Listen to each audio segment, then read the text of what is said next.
welcome back to Chats with Jack. I am Jack Talcott.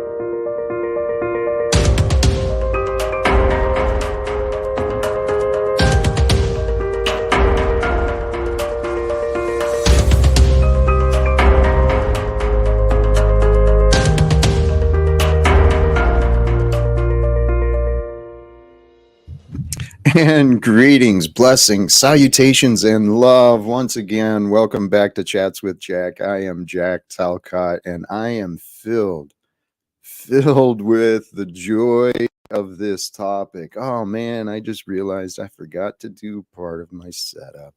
Thank you sincerely to all of you who have joined already, and those who may be showing up later. I feel so good. This topic, walk with love, the video, the stream, the topic of the stream, walk with love. Oh, it's such, I'm so inspired. I'm so excited. And this Talcottian adventure I'm living, holy cows, man. Praise God, sincerely.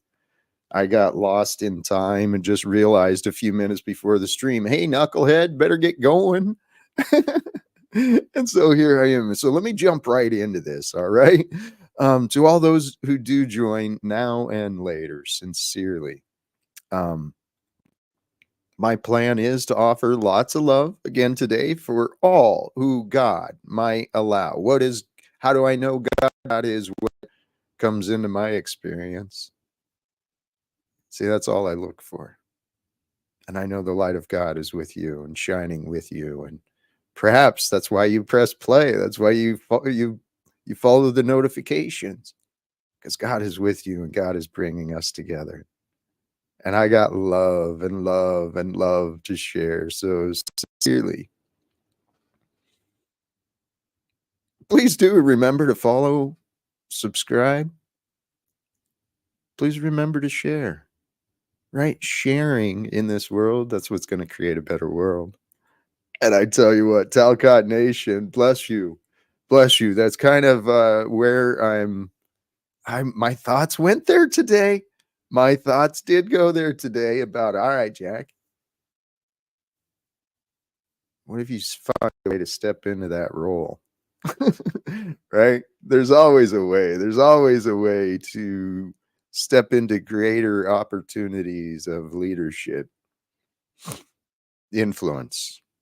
Right? Yeah. Hey, our poll. Thank you. Thank you for that. Do the thumbs up thing.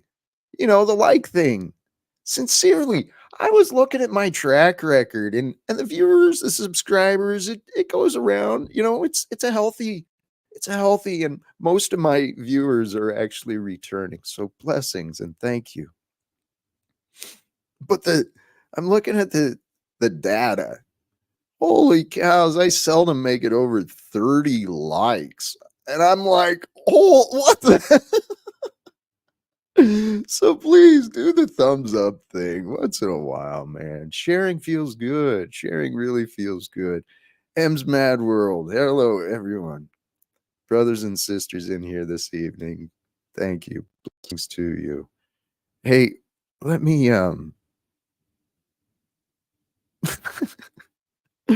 proud to say it's my fault. Thank you. I accept responsibility and I accept the blame, man. But you know what? Praise God. Have you really good for you?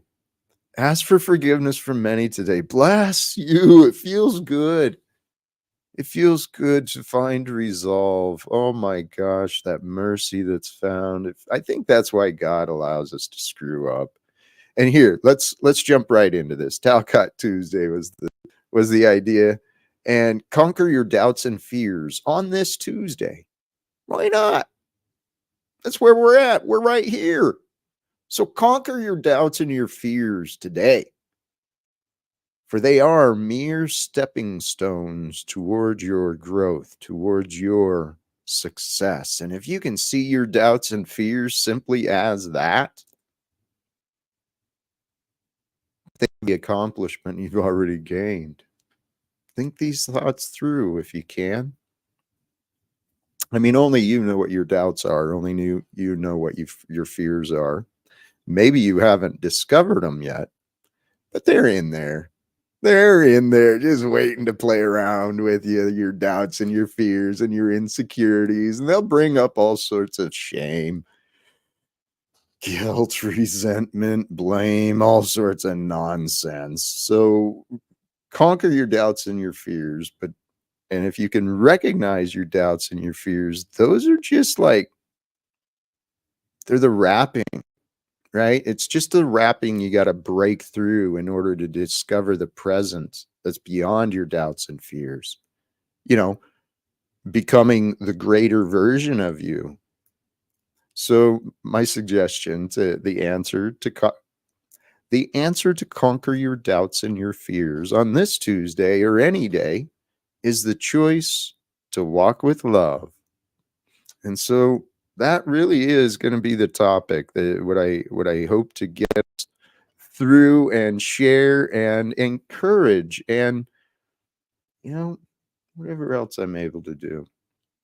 Let's see, I got the links there and there. This is blessings to all of you, sincerely. I don't know if I can say it enough, really. Talcott Express, your encouragement. What if some way I can like find a way to prove myself worthy, right? Prove myself worthy, leading America to a better world. Because it all starts within each of us, each and every single day. Each and every single day, we have a choice. How do we want to live? I've lived the life with the fears and the doubts and the insecurities, and frankly, it wasn't fun. Today,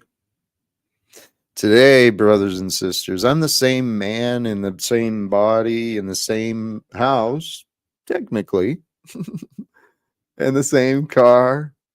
I'm living the same life that I was. And yet today, I walk with love. And I'm so grateful to God that I can. I learned to walk with love because I compared myself honestly with the words from Jesus in the Bible. Not just his words, but many other explanations of the words that he was suggesting to walk with love. A deep, deep, deep love of God and a love of neighbors like yourself.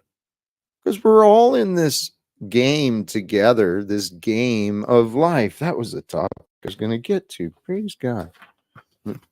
Got all these legal documents in front of me I've got to deal with too. Praise God, man. Praise God. So, walk with love. Let's talk about love, right? Love is a mystery. It's a power. It's a force. It's a delight. It's so incredible. Love. You know it when it's with you. You know it when it's absent from you. Yet love is indescribable. We all know that, right? So rather than become confused by love, which I had become very confused by love. I didn't know what love actually was. I picked up some unhealthy habits in my past. I'm still working to overcome a couple of them, um but denying love, that's a habit I no longer practice. I seek love. I feel love. I walk with love so that I have love to share.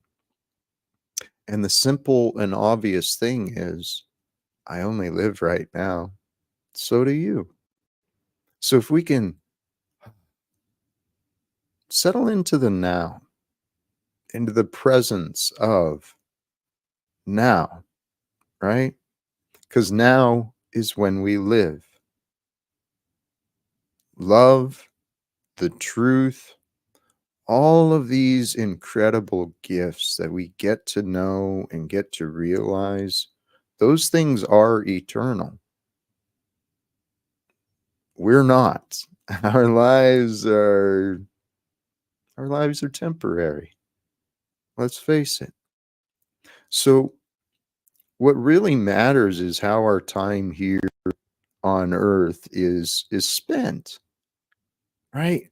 What are we going to do? What are we going to feel? What are we going to share? What are we here to offer? Those are the questions we're here to answer, every single one of us, for ourselves. The world we were born into, it wants to tell you why you're here, what to do, how to be, and who to hate. We're not here to hate. We're not here to fear. We are here to learn and to love. So let's get back to love. What is love? It is this mystery, right? And you combine love with the power of wisdom. Holy cows. The marriage of those two things, wisdom and love together, they are inseparable. I mean, that's what created this entire universe. Incredible intelligence. Incredible intelligence created the laws of nature, right? The cosmos and the fabric of space time and infinite energies and infinite possibilities. And then on top of that, the ability to have consciousness and awareness of this experience.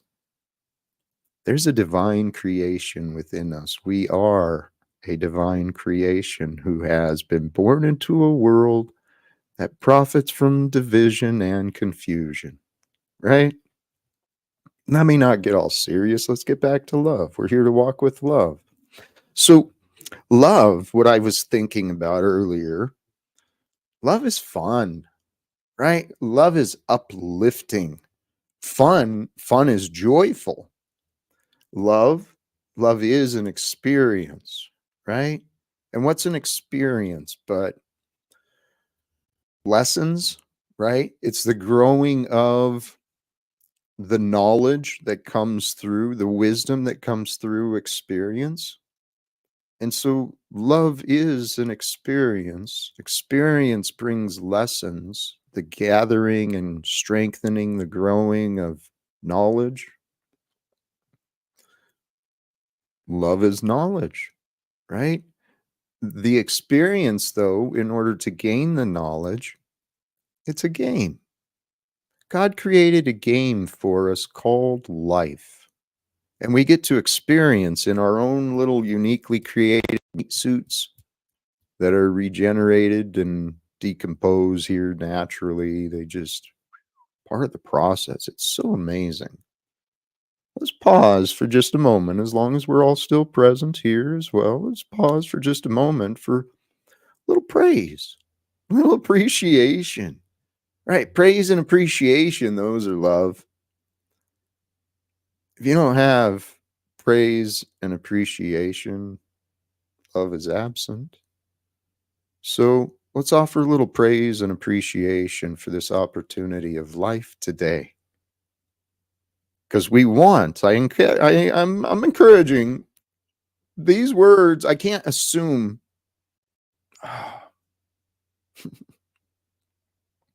I had a plan of building the process, right? Communicating more effectively, building the foundations, bringing us to the same understandings together.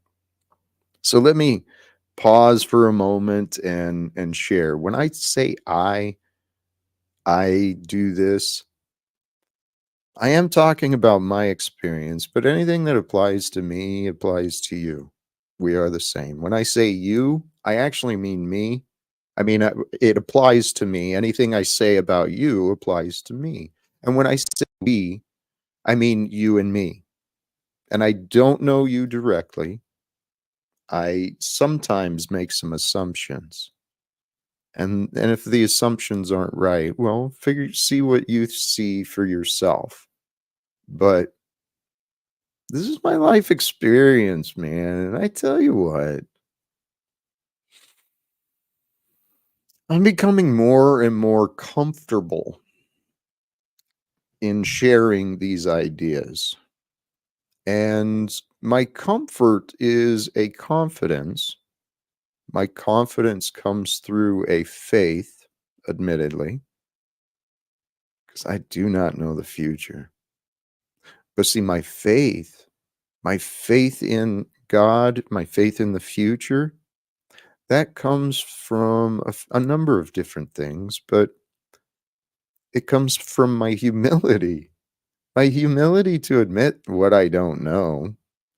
Because if I start imagining answers to what I don't actually know, I can consider those as possibilities. But if I start believing those answers are the facts, like I know the future, I stay confused. And I don't like confusion. See, I love clarity. See, clarity is a purity. I seek to become more pure of me and my my negativity, my toxicity. I seek to be pure of that so that the presence of Christ, the presence of Jesus, the spirit of love may walk and live through me. So I don't have to worry about it anymore. I just have to love. I don't have to do anything. I get to love. Why? Because between the converts, between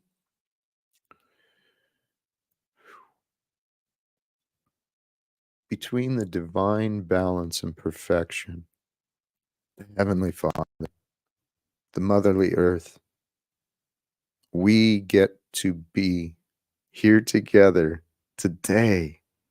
And hey, thank you. Yes, all glory goes to Him.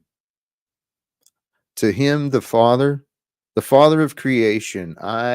In my mind, I get to know the Father through the gift of truth. So so I seek to truth. I always want to be aligned with the truth in every moment. And every moment brings forth a different perspective on what is true about my life. And each moment brings forth a different perspective for you on your life. And each moment we get to choose. Are we dragging around the past? Or are we right? Are we excited and focused on creating the future, the life of our dreams? Because if you walk with love in the present, which is the only time you get to walk today, is in the present. If you walk with love, you feel a peace within yourself. Love doesn't allow anxiety. Anxiety and fears and doubts, those are symptoms of a lack of faith. A lack of faith comes from a lack of trust of ourselves or of God. The world wants us to believe we're all divided, we're all separated, which is exactly how the world has become. The world has become all divided and separated because that's what the masses were conditioned to believe. Because as long as people believe that there's divisions between tribes, between colors, between states, as long as people believe there's divisions between genders, religions, as long as people believe that we're divided, guess what the result will be? A divided world. We can only divide ourselves, which is this incredible game that our creator, love, right, has offered to us. The creator God. The creator God has expressed life has expressed love into form with such a perfect balance that the entire cosmos, the heavens, the earth, was all created for us to explore, to learn about, to discover, right? To share in the glory of God's creation. God's creation is revealed right now. So can you celebrate right now with a little bit of love, right? Because love isn't just what I say earlier, love isn't just the faith and the trust and the praise and the appreciation. Love brings a knowing, a relationship, a unification, right? And with love, we got a desire to know more. I encourage you, fall in love with love, simply love. Fall in love with love for the mere simple opportunity to feel love. It feels good. It feels real good. I do it often. And I thank God for the opportunity to be at peace in this moment and to feel love for no other reason than, well, through the teachings of Jesus and many, many others, I have learned, and by the grace of God, let's sincerely, by the grace of God and the teachings and the wisdom that God has allowed left behind, the teachers and messengers, the prophets, there's prophets and people today that are just incredible, seeing signs and patterns, just wow. Praise God. Here's the reality I realized, right? Walk with love. Love is fun. Fun comes from an experience. That's what love is. Experiences bring lessons. Lessons they can be found in a game. You can see lessons as a tough, hard chore, right? That's what we teach in our schools. You got to study. It's real hard. It's real hard to pass that. For who? Why? What was their difficulty? See, it doesn't make sense. Why would something be hard if it's there? And just because it was hard for someone doesn't. I'm getting off track. Let's play along with me, right? Play along with me. This game of life. This game of life. Why did I put that? Presume will to change. Sorry. In my composition, here's one of my ideas earlier too, not to totally distract, but since I did, um, I do have this idea of how much better I could do truly with somehow a broadcast team. Because I've imagined like some of these ideas, I want to connect the dots to some of these words. And if I figure out how to bring up these presentations and show the words so that it's illustrated, not just in your mind, it might be a little more effective. And I do hope to offer value in this, but praise God, we are living an adventure of life that just seems to continue every day. Things happen and yet things stay the same. And it's like, whoa, what's new? Where am I going? God, man. God is love. Love is God. It's through God's love that we get to name things and label things. We get to analyze things and separate things and divide things, and so that we can learn, so that we can apply the language, the gift of word that God has offered to us. Through God's love, we not only get to live, but we get to learn. That's an incredible gift. Do you realize that that's what we're all doing? Every one of us, we're all here learning how to be ourselves. But ourselves comes with a lot of baggage from the past and a lot of confusion from before. So if you've got resentments and, some guilt, forgiveness, that mercy, that shit feels good. Mercy and forgiveness. Practice, practice, practice. Everything in life becomes easier. With practice, everything in life becomes easier. So focus on the goal. What's the goal? The goal to grow in love, man. Love, unite yourself with love.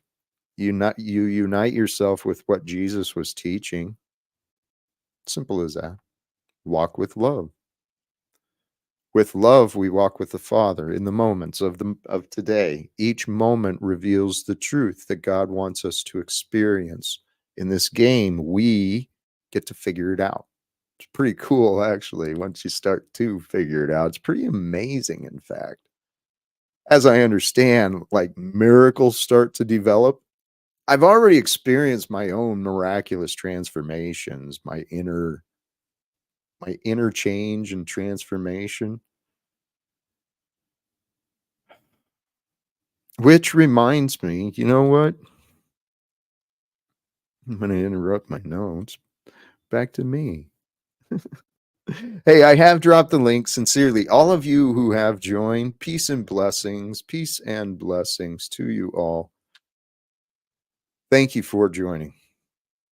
Smith, you and I, sincerely, dude, we've got to get together someday for a lunch conversation someday soon, right? You're welcome to join my house. Hey, come hang out. We'll have some fellowship. I know you put in a lot of hours and stuff, but might be helpful for us both. Here's where I was going with that. For those who did or didn't know, those following along, I'm going to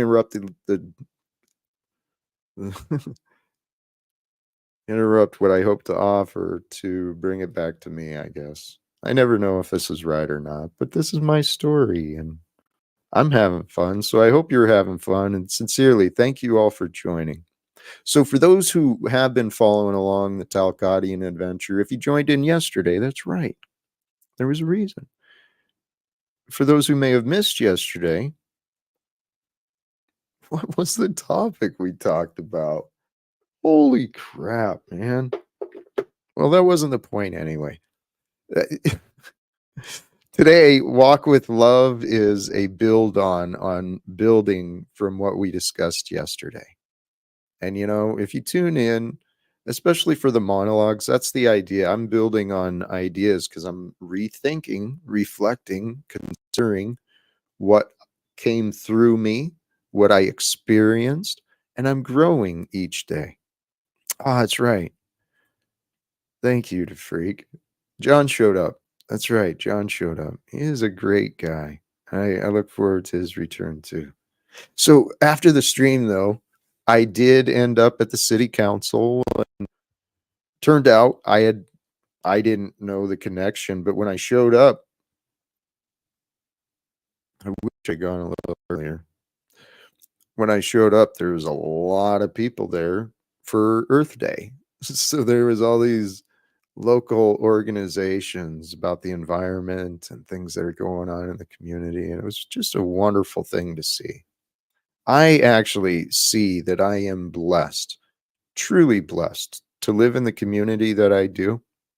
Not to promote, I'm not trying to attract people here. God bless. No.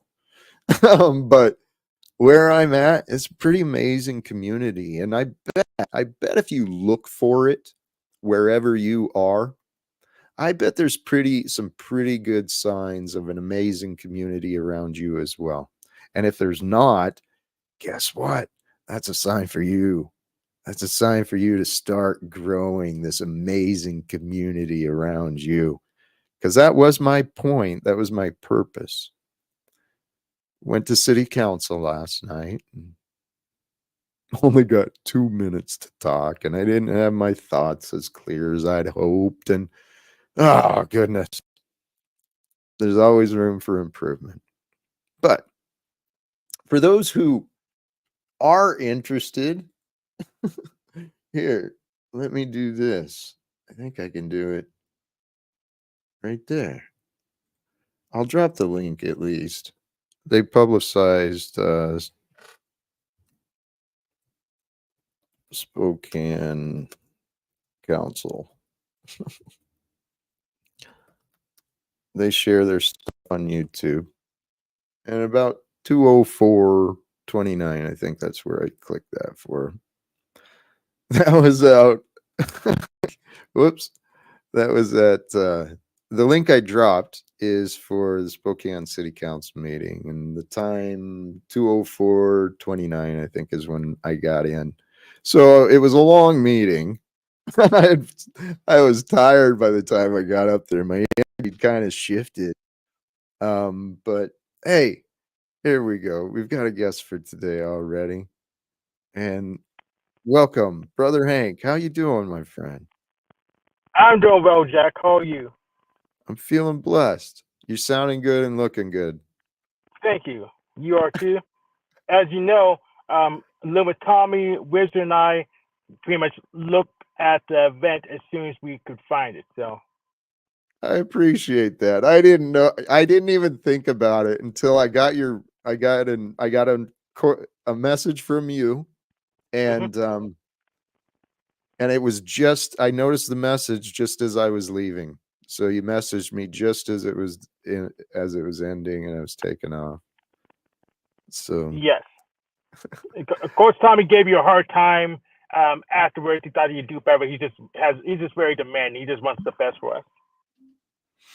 Tommy's a part of this too. Oh, Tommy. Holy cows, if I could get Tommy to cooperate with me for his broadcasting genius, dude, that guy's got a talent. I think I don't want to compare, but he and Paul are both very, very talented broadcasters, amongst others. Yes. You think there's any way to get Tommy on my side? No. No? Tommy's on his own side. The best we can hope for was that we align. I know. Um, dude, if I had Tommy as my producer, but see, this is the deal. I have the same, not to gossip, and I'm not gossiping. This is my life, right? And the topic is love. I'm walking with love. Love is honest. But I have the same challenge with Tommy and Paul. They're both very creative, very sharp. Their memories are great. Um, but they don't trust me and they don't cooperate with me. And they both try to tell me what to do. And dude, I don't do well being told what to do. I know you don't either. Well, here's the thing with me. You can tell me what to do, but you're gonna have to justify it too. So you can tell me what to do, but if you can't justify, I'm just gonna say no because everyone wants to tell me what to do. It's just it doesn't make sense. The answer is no. It's a simple negotiation. Well, this is the thing. I ask questions and the questions aren't really answered. Most of my questions get ignored. I agree, Margot. I love Hank and his honesty. He's a good dude. And you got a good mind too, brother. I appreciate you. Um, Yeah, but the benefit with Tommy is that Tommy's confident in himself. He doesn't need to have a whole bunch of people um just egging him on just to get by.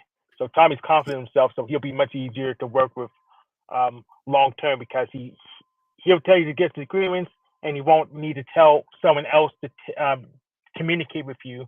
Like with Paul, when he didn't want me to go on other people's shows, he had Officer Snaps try to send a message, and it just retorted, okay, give me the list of approved panels I can go on, and it was like 2 months before I got an answer because Paul was too much of a pussy to just tell me himself because he knew it was a dumb request. because what? Because what? Paul was too much of a pussy to tell him he just didn't want me to go on any other panels except his, including OCW's panel, and just try to get relayed the message through Officer Snaps. So like 2 or 3 months where he says, okay, I'm just frustrated with Officer Snaps failing all over the place. But that kind of thing, that's never gonna happen with Tommy. He'll just cut you straight out. You won't Here's need to use. Here's something I was thinking about, Hank. My life has been different than others, and we all learn similar lessons different ways, but the idea of being independent, that's one thing I've learned and relearned and learned more. How to survive and thrive completely on your own. But what I think I might have had the benefit of that Paul and Tommy and many others might not have. I actually had the benefit of the experience of what teamwork can do, how much benefit there is to cooperation and collaborating different talents, different ideas, bringing them together to create something beautiful. I've experienced that a lot. I don't think everyone has. The idea of teamwork and community. Go ahead, Hank, please. Yeah. So right now, Tommy seems willing and able to cooperate with a whole bunch of people. So take it when you can get it. All right. Here, you said something else, so too. Um, I don't think people have realized the opportunity that could be found through working with me. If Tommy worked with me, it wouldn't really be a sacrifice. It could be fun and it could be very rewarding. Not just Tommy, but anybody. Paul, anybody. I think it could be fun and very rewarding to work with me because I'm very generous and I'm a pretty fun guy. I think. um, hey, unless you got some thoughts, I'm going to jump back into, some ideas of God. Some ideas of God and love. Go ahead, Hank. That's pretty much all I have for today. And Wizards pretty much can do the same thing you're doing. And I think I may join in on going to a city council meeting. So we're going somewhere with this. I love it. Thank you, dude. That's awesome. Because really, I've honestly learned this humbly for myself. We are all in this together. And if we just spend a little bit more time in the present moment, instead of getting so caught up about the past, we can start focusing on the future. And we can create a better future when we realize we can work together. We can work together when we're not in competition or opposition with each other. That's the key. But see, this is the spiritual aspect of life. The spirit, right? Love is God. God is love. Love is one. It takes many and multiplicity and it creates one. Or from the one love, all of the multiplicity has come from.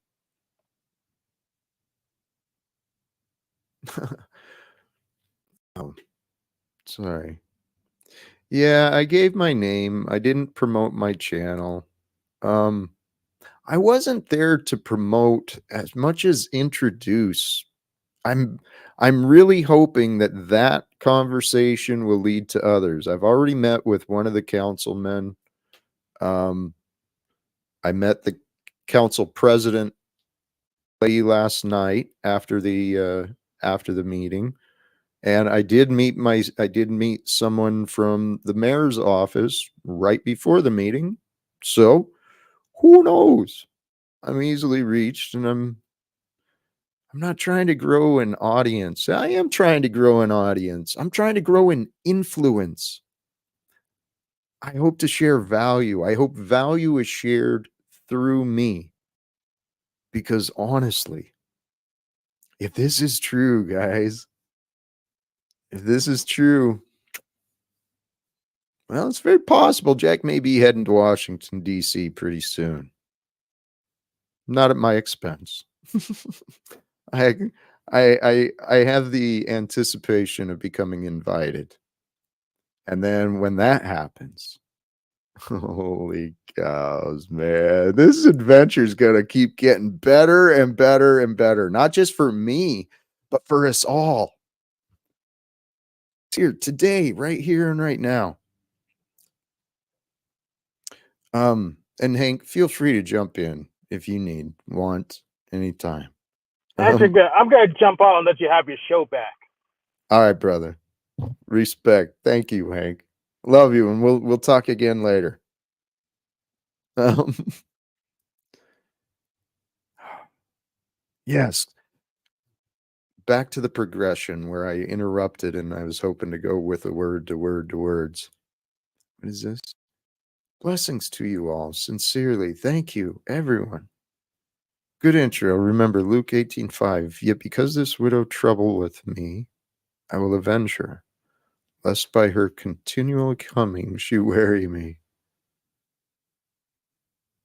Help make peace. Help share solutions with each other. Each of us we get confused sometimes. We get lost in our heads, lost in our emotions. We lose track of what's important sometimes. So let's get back to the topic. The way out of this confusing world, the way to rise above the world and really walk with God, because that's what we're hoping to do. That's what I've been practicing for myself. And this is what I'm overtly inviting you to consider, right? God and love are eternal. The truth is eternal. The answers are always there. Our lives are short. Our minds are limited. And we don't want to fill up our minds with all these resent and guilt and hate. It's not fun. Fears and doubts, there's no point. Not when you can enjoy love. And love starts with a little humility. And it is by God's grace that all good things may be. All that is good from God's good perspective, I'm sure. Because God's will. Can you trust that God's, well, back up, the connection, God and love, truth. God and truth. The truth of life allows us to know love. The love of God was offered to us through Jesus. And Jesus walked as you walk today, as I walk today. Jesus walked this world. We're a world where of free choice, right? And Jesus walked in mercy of the world that he lived. He didn't fight it. He knew it. He knew better than us all. Okay? But he also demonstrated, I believe, the love of our creator. He showed us how to live. If we all live that way with love, kindness, forgiveness, mercy, willing to die for the truth so that the love of our Father may be known. There's a lot of people who followed that way. A lot of people murdered and suffered because the world we were born into is cruel. Love. To walk with Jesus is to walk with love. To call yourself a follower of Jesus, you walk with love. Love doesn't allow fear, doesn't allow it to linger. It might enter, but it's not really, a part of love. It might just be experienced by love, but walk with love. Love is the unifying force that is always present. Love is the unifying force that is always present. Now it's up to each of us to unify our minds and hearts into the present. Because in the present, the unifying force of love is always there. We've just got to realize it, accept it, know it, seek it, want it. And then when you find it, when you find the love that's available in the present, recognize it, appreciate it, remember it, and try to stay with it, right? Because as you grow in the love you can find, in the love you can be, you can share that love. And let's face it, this world, there seems to be a lot of lacking. A lacking in wisdom, a lacking in love. Those two go together. That's biblical, right? So can you trust? Here, thank you to free. There is no fear in John 4:18 or what 1 John 4:18. There is no fear in love. I love that 1 John. Thank you. I'm going to go back and relook at that again. There is no fear in love, but perfect love casteth out fear, because fear hath torment. He that feareth is not made perfect in love. And we want to become perfect in love. Stop denying your perfection. Stop denying your alignment with love. It's our opinions, our thoughts, our own self-corruption. It's our free will that allows us to betray the truth.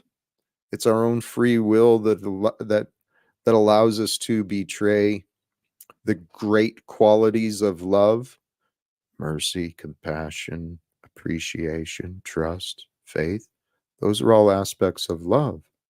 And it's by our own free will that we can deny ourselves. We can also seek those with intentions.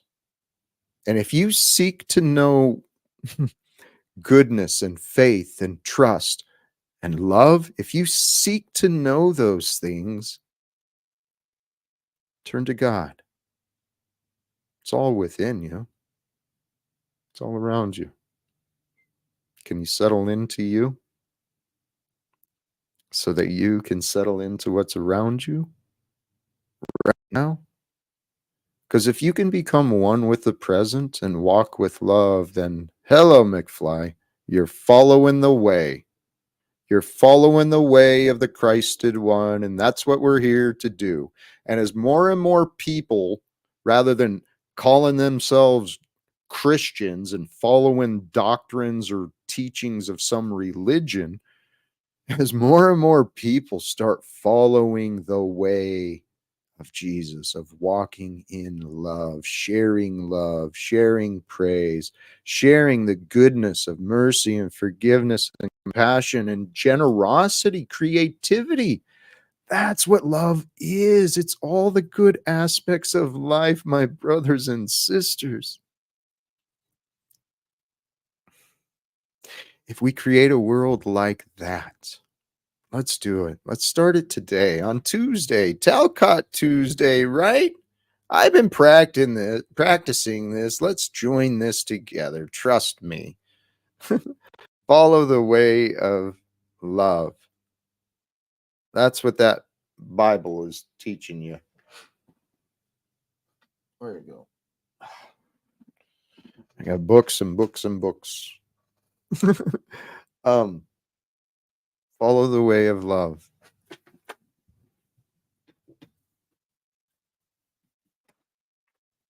That's what this book is, right? I got other versions too. What this book is, let's sum it up. God loves you. God loves you more than maybe you've allowed yourself to accept. It's humbling. It's humbling to realize how much God may love you, but that's what this book is about. The story of Jesus. It's the way. It's the way to live with love. You live with love when you have a peace, confidence, and a trust, and an appreciation for right now. Because right now, if you realize it, if you connect the dots in your mind of who you are, right now, you and I, we are expressions of consciousness.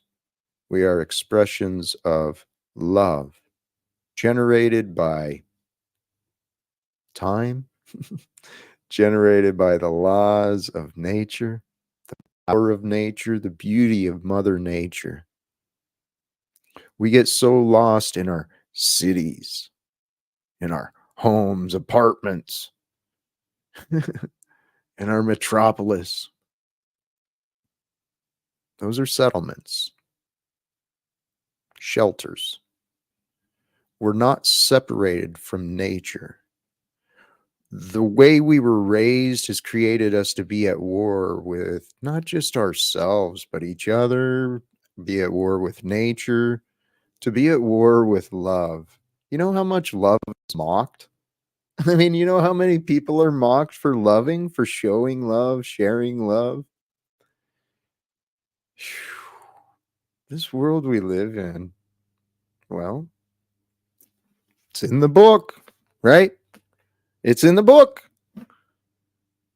When Jesus walked, he talked about how the world had been corrupted. I mean, there is still human sacrifice willingly being made.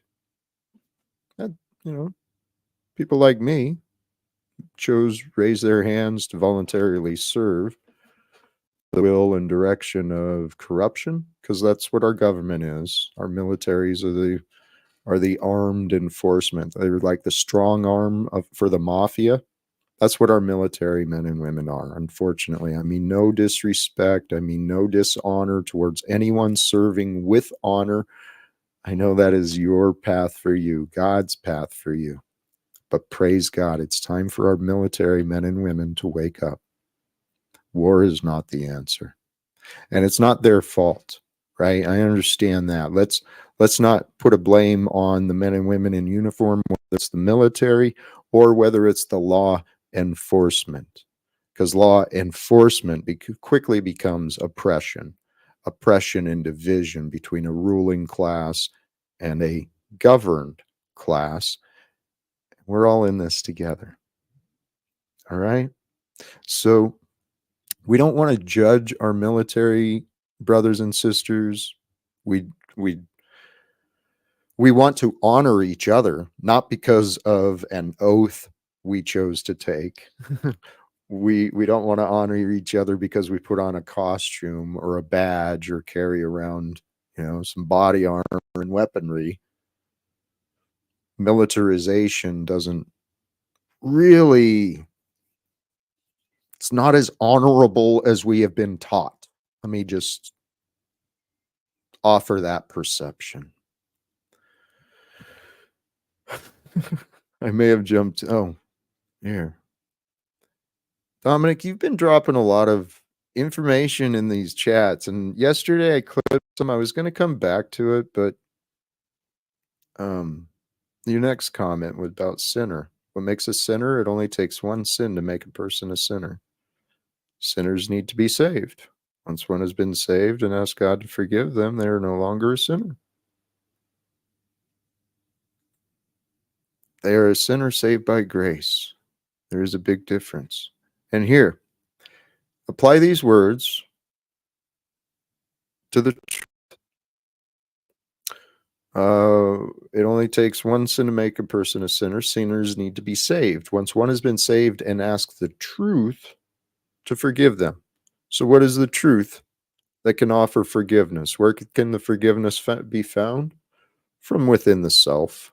And if there's other selves, we can seek forgiveness. We can offer forgiveness.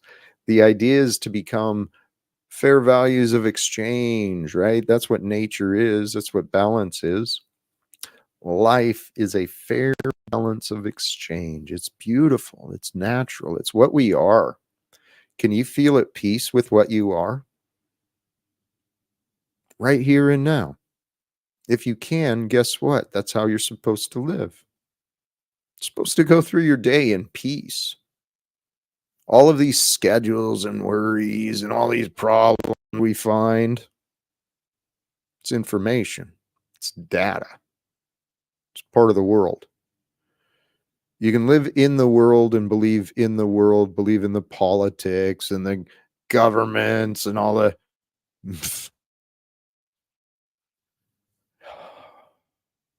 we can believe in the truth or we can believe in pretend. I suggest that the world stop pretending that money and budgets are more important than people. Let's stop pretending that.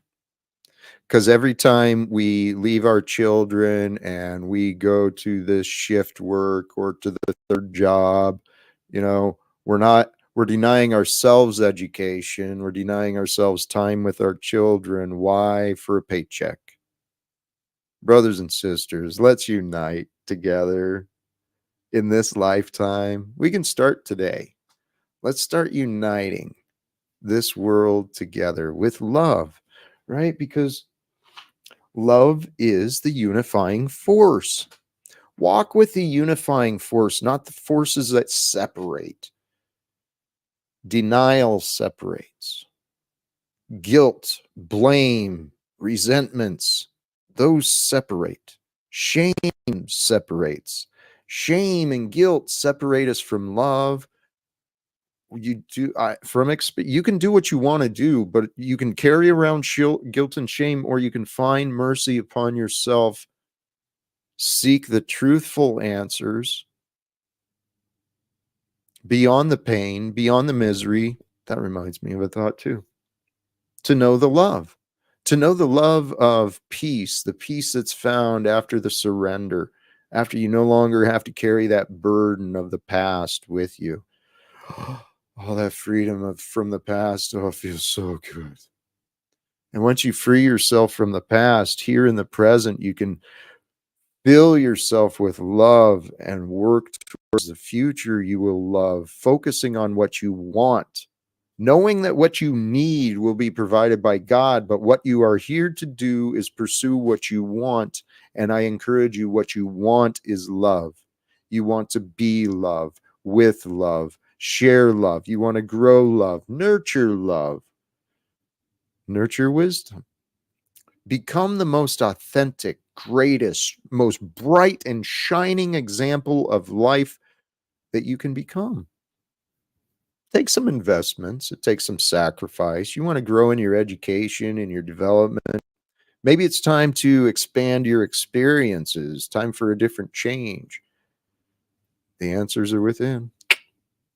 There's a spirit with you, a spirit that loves you far more than you may love yourself.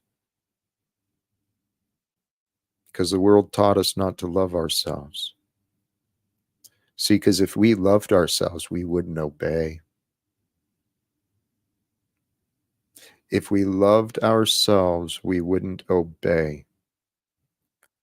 We may abide. If we loved each other, we wouldn't try to tell each other to obey. We wouldn't try to control each other. See, control shows a lack of trust, cooperation. Love brings cooperation, right? Because there's mutual understandings. It's a shared experience, ideally. Yeah, love gets rejected sometimes, but that brings us life lessons and teaches us self-love. It brings us opportunities for self-love when our external love is rejected. But why did I get off on that? Where was I? Love. Love feels good. It really does. It really, really does. Hey, DeFreak. Yeah, both of these. Breathe in and out. Ponder how it is offered to all living beings in many forms, hence the word love. It's a mystery. Let's get back to some of these notes, right? Oh, there was something else. No matter what I did, I couldn't get rid of the bricks of guilt I was carrying, nor could I forgive myself. Thank God for Jesus. God allowed me a different path. Jesus would not immediately involve my awareness. You know what? He was there. His spirit, it was there. It was always there with me, within me. I didn't realize it, but thank God for Jesus. It's through Jesus that I got to better understand the Father. And I trust it's very possible. And here's the assumption, right? When I say you, I'm talking about me. When I say me, I'm talking about you. When I say we, it's both of us, all of us. But what if Or can you? Can you? Can you trust that God's will for you is actually to know peace and love? That it's actually not as important as how much you learn, how much you experience, but God's will is for you to know peace and love. If you can trust in that, then offering yourself peace and love, would that not be following God's will? I mean, if God loves you and wants you to love this experience of being you to the most vibrant and healthy form you can bring yourself to, if that's what God's will is for you to know peace and love above all else, why would you betray that will? Why would the world teach us to betray that will? Why would the world teach us to believe that war is an answer, that conflicts are normal? Brought me up to city council meetings last night. There's a passionate, inspiring group of young people, youth, not just youth, but led by youth. There's an inspiring young group here in Spokane that's every time I go to city council, they're there. And they are very attentive and very aware, and they are continuing to speak up against the atrocities of war that the United States government is perpetuating and enabling and promoting and failing to interrupt. The American government is failing to interrupt the war and the atrocity that is happening in this world. And through our cooperation with the ways of the world, through our acquiescence and our lack of action, let's accept responsibility. When I say our, I'm talking about all of us here in the land of the lost, that especially surrounded by those who believe in this American dream. The American dream started out as a beautiful idea, and the corruption of man has led us astray. So, brothers and sisters, we are here today to break away. To break away from the ways of the past, to bring in the light and the love that is here and now. And the light and the love that is here and now can offer forth the gentle corrections, the gentle support, the gentle encouragement, the strong encouragement, the strong support. The creativity can start flowing through us when we release ourselves of the egoic nonsense. And when I talk about the egoic nonsense, what I'm referring to is the egoic boredom, the egoic distractions, this life of entertainment and distractions where we're constantly arguing and competing with each other, trying to escape what we know is real, telling each other how important we are. That's egoic nonsense that we can all let it go. Seriously, let the egoic nonsense die. Ask yourself, which is more important? Which is more important, my time and energy proving and arguing to prove myself right? Or is there some way to grow in love and wisdom?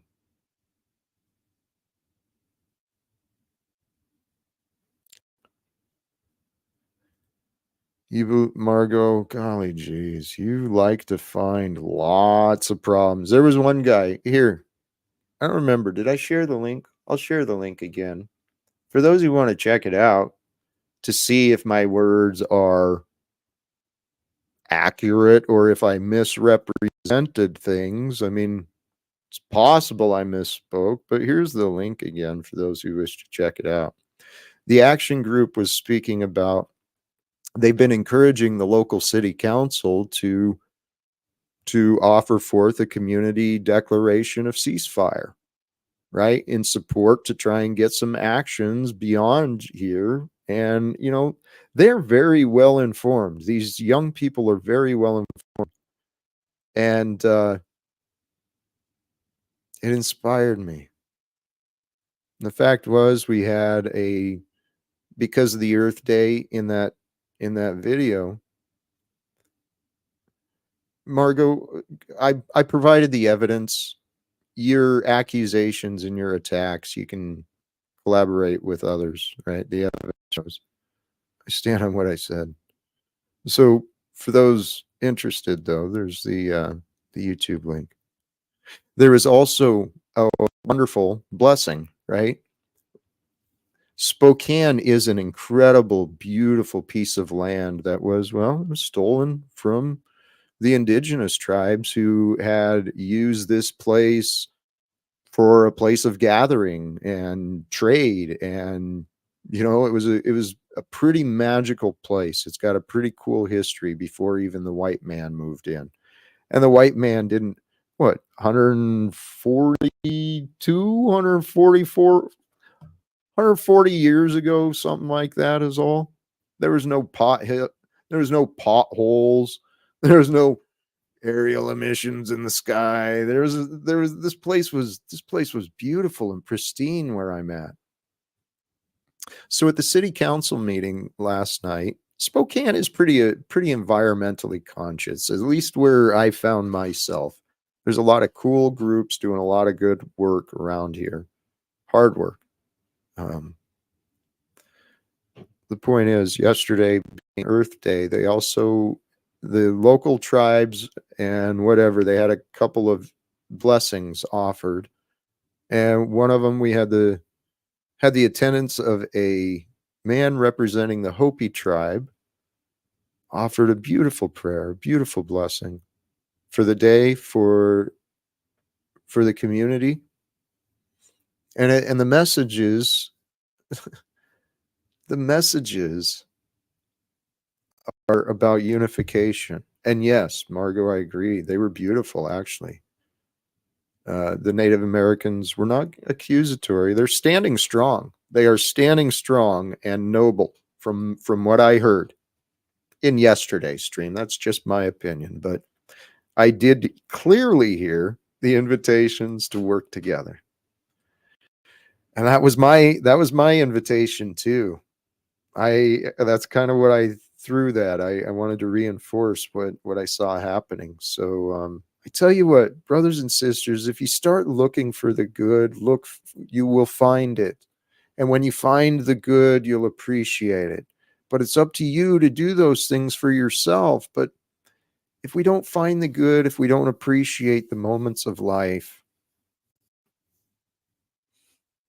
it's kind of a wasted opportunity.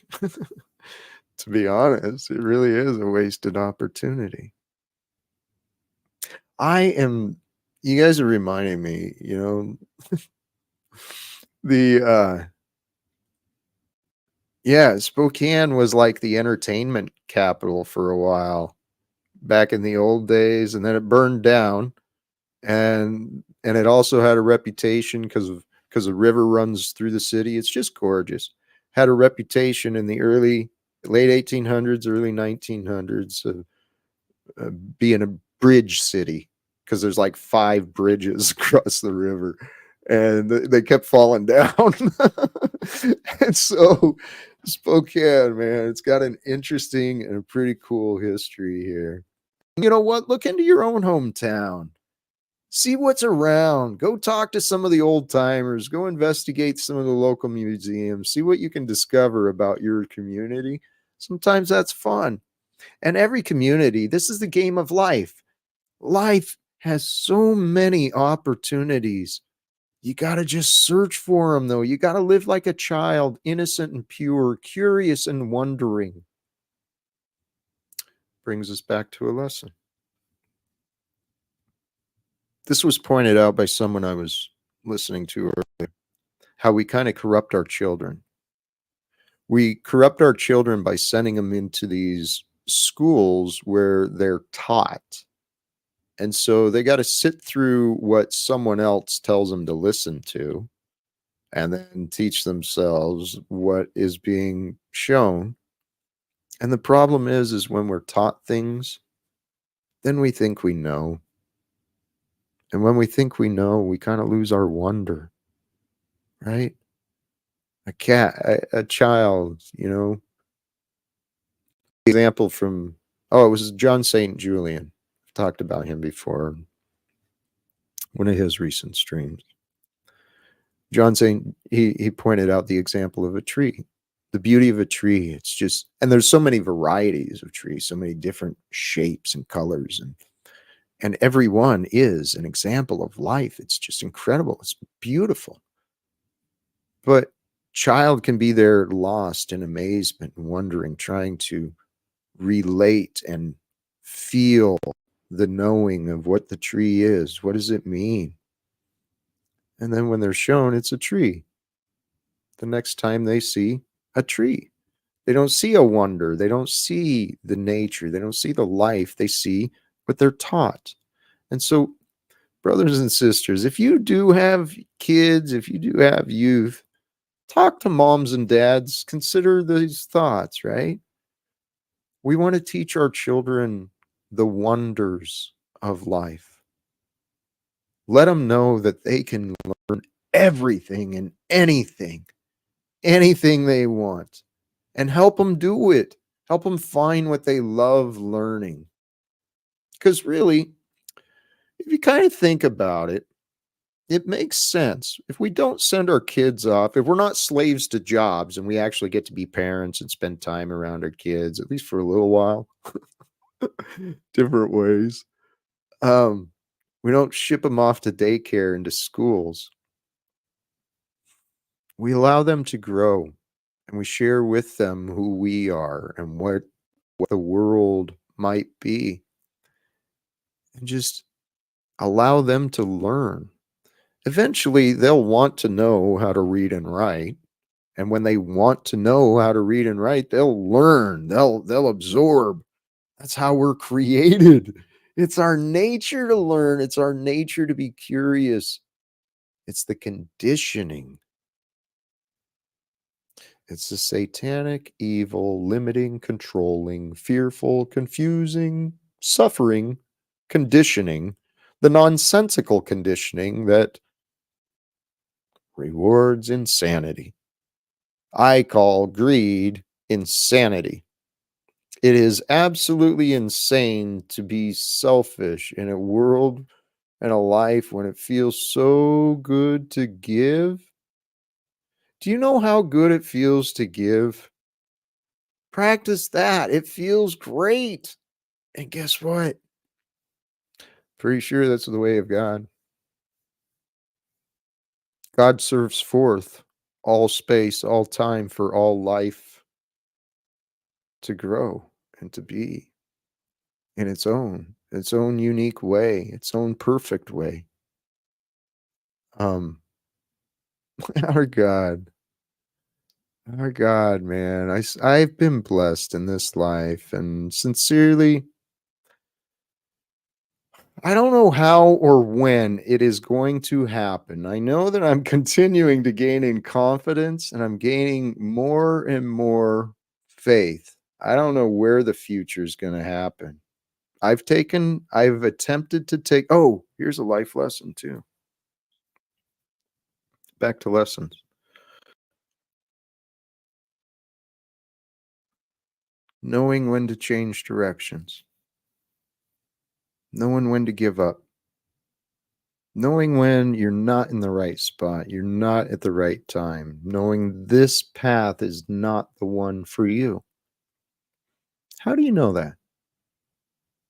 It's what I've been practicing, and well, this is the reality. God's given me many, many, many, many, many opportunities to practice surrender.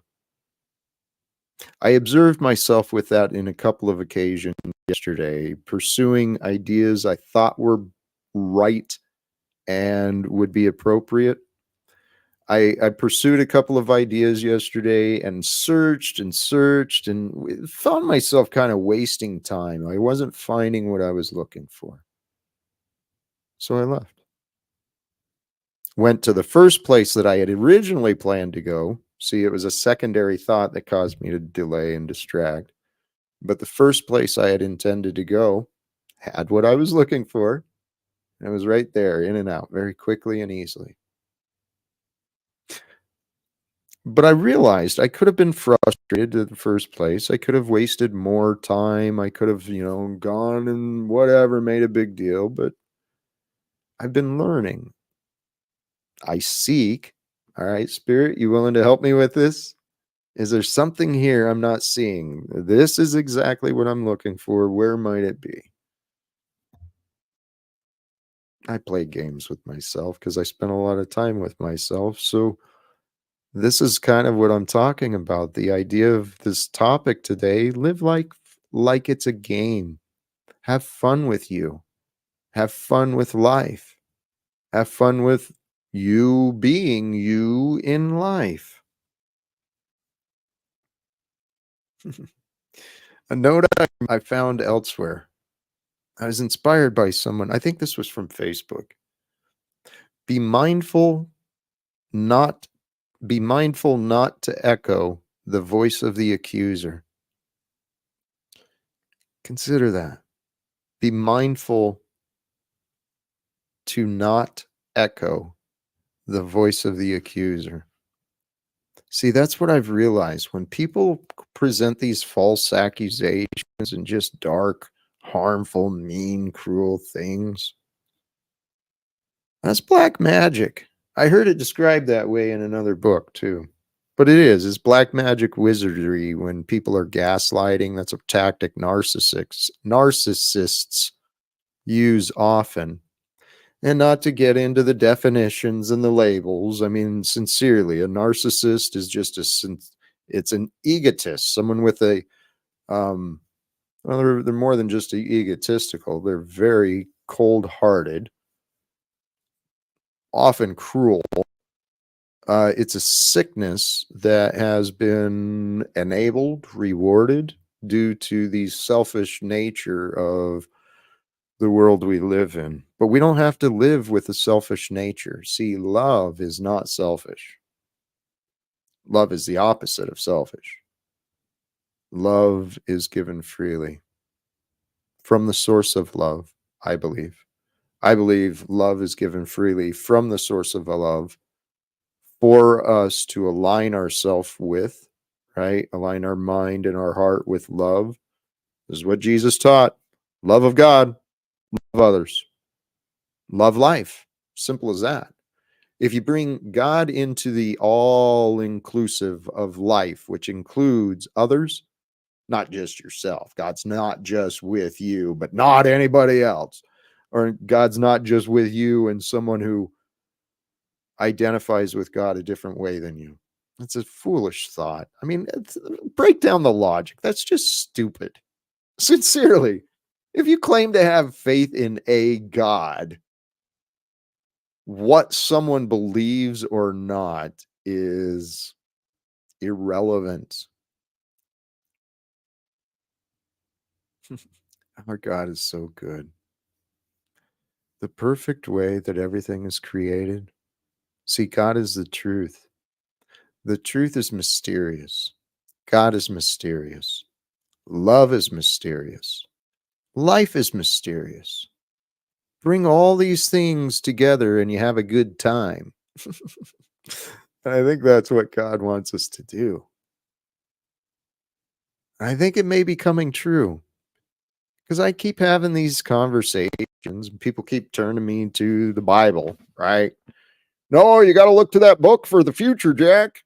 No, you can't say that. You can't think that, Jack. You got to go to the book for the future.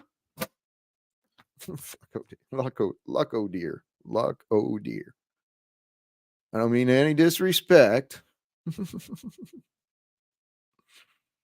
Books don't create my future. I do. See, because I live as a leader of life. I follow the way of the Christ. I align myself with the will of God. Our God is for the living. I choose to live. And the way to live that I choose to live with love. It's kind of selfish, but it's not. I've prayed for opportunities. Sincerely, I have prayed for opportunities with God to allow me to be of service. I don't mind offering my time, my labor, my attention, my skills, my talent. I don't mind sharing. I love sharing. I know it's being served to a good purpose. I haven't found yet the way of others. What I did learn, though, is this idea, and consider this. The reason to offer more love in the world, because everything in the world or through the world, it's offered by God. You get to know it because of God, so why not show it? Show a little appreciation for the other people you might meet. Show a little gratitude, right? Little trust. Don't be so distrusting of yourself and everybody else. All that does is gives power to fear.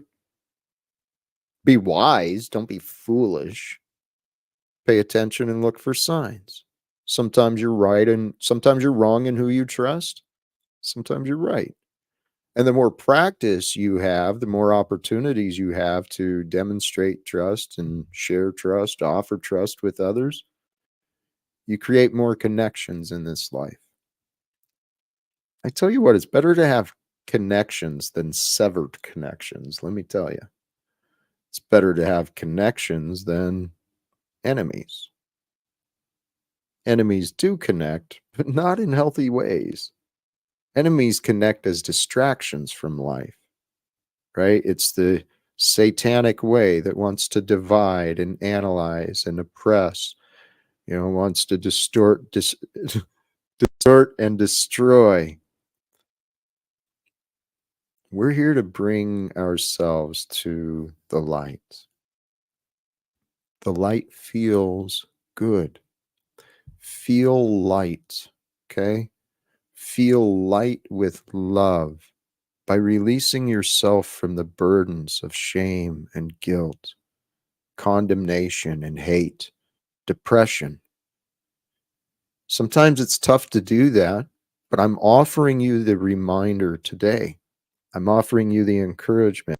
If you're interested, reach out. I'll offer my personal support to help you put down the burdens of the past so that you can feel the release and feel the freedom that love brings today.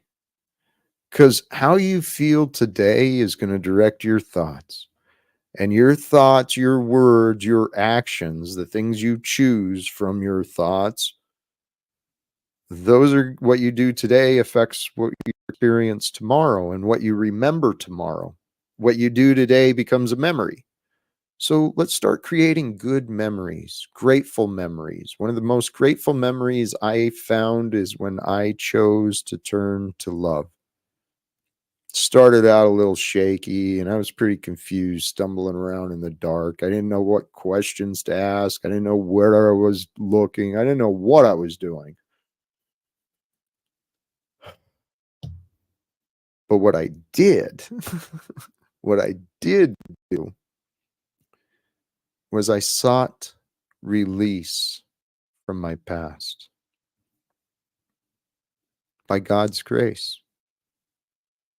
By God's grace, all things happen. All things are allowed to happen. But by God's grace is the truth. And the truth is what brings us the power, the confidence, the strength, the wisdom. Truth is important. Egos and authority and all this opinion nonsense, word magic, and all these egoic games, those don't matter. The truth matters. because that's all that there really is with the real. So we've got a guest. I'm grateful to see, and welcome aboard, Silent Release, God of all media. How you doing, brother? Please don't play the silent game. I'd much rather have a conversation. I know we can have fun. I'm making dinner. I just wanted to be here to support you in my Thank silent release like way. All right. I appreciate that. Thank you. It's good to have you. I'm telling you, I was thinking about you earlier and had things. What happened earlier? Things happened and I didn't pursue a thought, but I was considering trying to join you today. I had some ideas. I imagine this possibility. Well, actually, it started out as a selfish thought. My thought was, as I was preparing some ideas to discuss today, As most Talcottian thoughts start off, a selfish one. dude, I'm all alone. If I had others in my life, I'd be thinking of them more. But I was on my own today, and I was thinking about me, and I was realizing, I was thinking about me offering me, and how much better I could offer me if I had like visual aids, popping up some of these words so to make what I'm saying make sense, help what I'm saying make sense. And then I was like, well, how the hell do I do that? And I don't want to learn all this PowerPoint and all this. I don't want to learn it. I don't. It's so what I do want. I want a team that broadcasts. I want a broadcasting team. And I think, Paul, you were the first one that came to mind. Broadcasting team. I think we could do some incredible stuff together. I agree with that. I'm totally open to both worlds. I think the other world that has to be addressed though is the physicality, right? Like lately, Jennifer and I have been looking more into this adverse possession because there's a lot of abandoned properties with a lot of energy in them and history, and it's a beautiful area, but the properties are falling into decay. So I'm learning how to use the common law and claims, or she's looking at the legal process side of it. But I'm going, why can't I or Jack Talcott or anyone else use the common law and common sense to acquire property if we're going to fix it up and beautify the area, presuming that no one else has a claim on it, right? We're not squatting.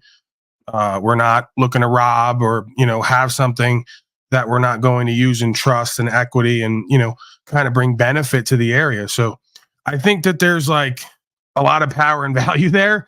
And I think it's gone overlooked, right? Like how much opportunity there is. Again, I'm not saying everyone should just go out and start using paperwork to take other people's shit. I'm saying if it's clearly abandoned and, in the rears and it's degraded and, dilapidated, why not allow the people to come in and beautify the area, bring benefit, life, and value to the community? Hey, I love that, dude. That is it's a pretty great idea. And that's exactly it. We're watching. I mean, right now, this society, this world of America, especially, it's fucking crumbling. And so the stupid systems and the way it is, people would rather allow things to decay and to rot rather than people who have the intention of, hey, let's bring some value, bring some beauty back into this, preserve it, nurture it, grow it. This is what I'm talking about. Good for you. That's a creative way. And if you can, dude. Well, forget it, Jack, because we have one of our supporters down there, Rebecca Joe, says just buy it and pay tax like everything else. She's not aware that you can't actually buy anything in this system presently. We can only discharge debt using legal tender. But again, I get it. You got to work in this life. You got to save. You got to invest. You got to manage your affairs. But there's also other aspects to this creation and to this system and to common sense, right? So just what makes sense. So like Rebecca Joe, my question for you would be, let's say Jack Talcott's mother, works all her life, buys a house, lives in it, and then she's like 80 years old. And by virtue of the system being built to fail and backed by nothing, the inflation goes through the roof. And now her land tax is like 20 grand a year. Do we just boot Mama Talcott out of the house because she can't pay the tax vig because we're in inflation so deep that it's become unreasonable? Because that's what happens a lot of times. Old people get thrown out of their house because they can't afford at 80 to come up with $3,000 to $5,000 to $10,000 extra a year to pay these folks to take title over supposedly their property. Right. That's what I actually want to deal with, is these systems that take the property away from widows. And this world is corrupt. Last night, actually, this comment, I don't know if you heard, went to the city council last night. I don't know if you heard or saw that. And I did hear that. Actually, Snafu's been your biggest proclaimer of experience there. So tell me about it. What happened? Well, one of the discussions that was really, there was a couple of articles that were in the agenda regarding extending the time limits, right, for landlords to process evictions, changing it from a 60-day notice to, or not just eviction, but rate change, 60 days to 6 months. So there's a bunch of the landlords there presenting their side of why they're suffering, and it's just so hard to be a landlord, and we're giving people places to live. Yeah, that's what you're doing. It's like, holy shit, man. So the grifting is real, man. The grifting in the world is real. But our intentions, and that's the idea, is get the intentions in there. We can overcome this legalese nonsense. There was something else you said though too that I was reminded of. Hey, we've got another guest in the back, but it may be one who wants to challenge your ego, Paul. And I don't want your ego challenged. I just want. It's kind of silly. As egotistical and narcissistic as I am, why would you ever want to challenge that? People be something you can line up. People line up to do it. You see it all day. Here, well, why the hell not, Jack? I know. I figured you'd be game. And actually, DeFreak he's an interesting character. I haven't given a lot of attention, but he's an interesting character too. Welcome. Go ahead, DeFreak. I'm making dinner, so I'll be back and forth. If you're there, DeFreak. Yeah, I'm here.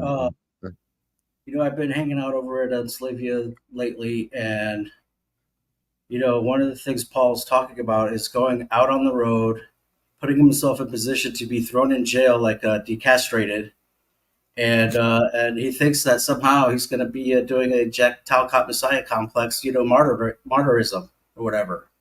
I just want to know what you think about the idea of Paul going to jail and this whole truther thing. If it's a good idea, a bad idea, he should do it. Or, objectively. I think it requires many different tactics. Myself, that's not the tactic I align with. I've been blessed. I've been lucky. I guess I've obeyed for a while too. I've stayed out of jail, for most of my life. So, every one of us is playing a different role, but was it Thoreau who wrote something about if there's unjust laws in the land, the only place for a just man is in the jail, in defiance of the unjust. I don't know. Someone said that. Something like that. And that's the truth. Yeah, but we're talking about someone who has a record already, who won't be given mercy. Is going to put himself in a position to be nullified, neutralized in the movement, quote unquote. And, nobody even challenged him that it was a bad idea. I think there's something wrong with that. Well, that's interesting. Is the idea or the fact that others weren't willing to offer different perspectives? Well, both. I mean, first it's a bad idea. He's going to go back to his old experience, going back to what's comfortable, quote unquote, to him. Probably, I don't know, maybe out of fear or whatever. We can analyze that. Whatever the reason, he's going to go back to that and think that's progress. Meanwhile, he's gained all the knowledge and experience. He could probably interpret law better with lawyers than some low-level police officer. not get thrown in jail, and actually cause change. Well, So I'm, here, DeFreak, I can see what you're offering, and I do agree. I think wisdom could be better served in a boardroom, perhaps, rather than on the front line. And I don't know, but we are all here to play these different roles. And to be honest, I'm very grateful to have crossed paths with Miss Paul Unslave. And here, if I can, just real quick, Miss Margot, you are so quick to catch up when I offer any friggin' doubts. I mean, you pick up on the slightest things. So yes, when I spoke, when I offered, I'm trying to be. My number one goal is to be truthful. Okay, and I was trying to remember. Have I been to jail? I don't think I have, but I know I was taken in by the MPs. Did they throw me in the jail? I don't remember, but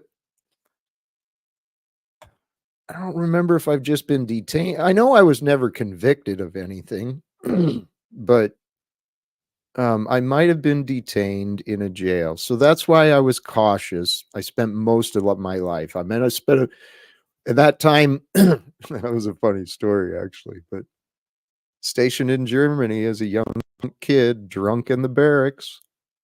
Somehow I walk in and I see two guys I know fighting. Big old moose from a town close to me, and this other guy named Mike. He was a wrestler, I guess, but the wrestler was beating the shit out of Moose. And so I jumped in thinking I could do something, and instead of jumping in to break it up, next thing I know, I'm on the floor getting kicked in the face in this big pool of blood. So I got my ass kicked that night because I couldn't show self-restraint or self-discipline. Ended up with the MPs, and I was good and drunk, so I know they took us somewhere, some way. And then the first sergeant came and picked us up. I think that's what happened, but see, life happens a long time ago, and chalk that up to don't ask, don't tell. Don't worry about what she said. yeah, I'm sorry. I didn't mean to take off on the I'm just story, but hey, I have been labeled too, and I don't know. Seriously, my life is so freaking nuts. The past several years have become so bizarre. I don't know if I was being mocked, if I was being like, what's it called? Fraud. If it was fake, or if I have been charged with some sort of international support of terrorists through financial means. That was what I was told. Yeah. What'd you do? Donate to BLM or something? No, I've talked to this young. It's working with ISIS and the Mujahideen. It's something. It's not. I can't remember the name of the group. They said it might have been, but it's out of Nigeria. It's a group out of Nigeria that I was allegedly, because I met a young man through. Go ahead. The grinder, a gay Nigerian young man. No, he started providing weapons to Hamas, the Nigerian sector. No, Facebook is entirely run by the CIA.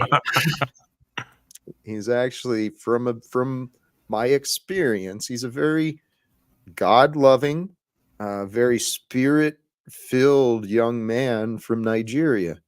And I ended up most terrorists are. You just described all of the Muslim terrorists. They're very God-fearing and they're very animated. You know what? I sent him a couple $100, and then a little later, I got these calls, and I called back, and it was, sounded official, some federal agency and whatever. Talcott, this is why I have to, I hate to do it because I know how it's going to be received, but it's my duty, it seems. Do you realize how gullible and naive you are at times and what you fall into? You literally gave what a Nigerian prince scam people a few $100, and then he tried to double down and give you the terrorist scam. You got to send us 10,000 more or you're up for federal charges. Why are It you could giving be. Nigerian men money, Talcott? Like you have so much that you can give them a couple $100. What did he tell you? He's going to help you end wars and legal secrets. What was his hook? Like, how did he get you? No, for his Christian. his agriculture stuff. He gave a pretty itemized thing about seeds and tools and all this stuff, and he shared photos too. Mr. Talcott, I am growing heroin in Nigeria. I've been very profitable. He sends in 200. No, no. Project as he presented himself, and he's not the only one. This is the thing. My life has been bizarre, so I've just had to learn how to roll with shit. But I've met several people through social media like him who are doing these permaculture, agriculture. They're educating their community, growing crops for the community. And I've met some pretty amazing people around the world, and actually had conversations with them too. People doing some crazy stuff. I mean, I didn't really come back to him, but I met a young man. He's been in a refugee camp for the past 8 years. He's 26, no, longer than that. He's 26 years old. He's been in the refugee camp for 13 years. How's And that possible? it's something to do. I can't even remember where exactly. I think it's dealing with the conflicts in Sudan and other areas. But there's a zone that's set up where it's not, I guess it's not really part of any state, and they receive aid and they try and grow their crops. And what this guy's doing is he's helping the women and children gaining education, teaching them different crafts and stuff so they can try and share You just gave me an idea. What's stopping us from starting a Talcott autonomous zone like Chaz, and just kind of setting up in the middle of Spokane and going, this is an autonomous zone. We can receive aid and do trade from here, but it's unincorporated now.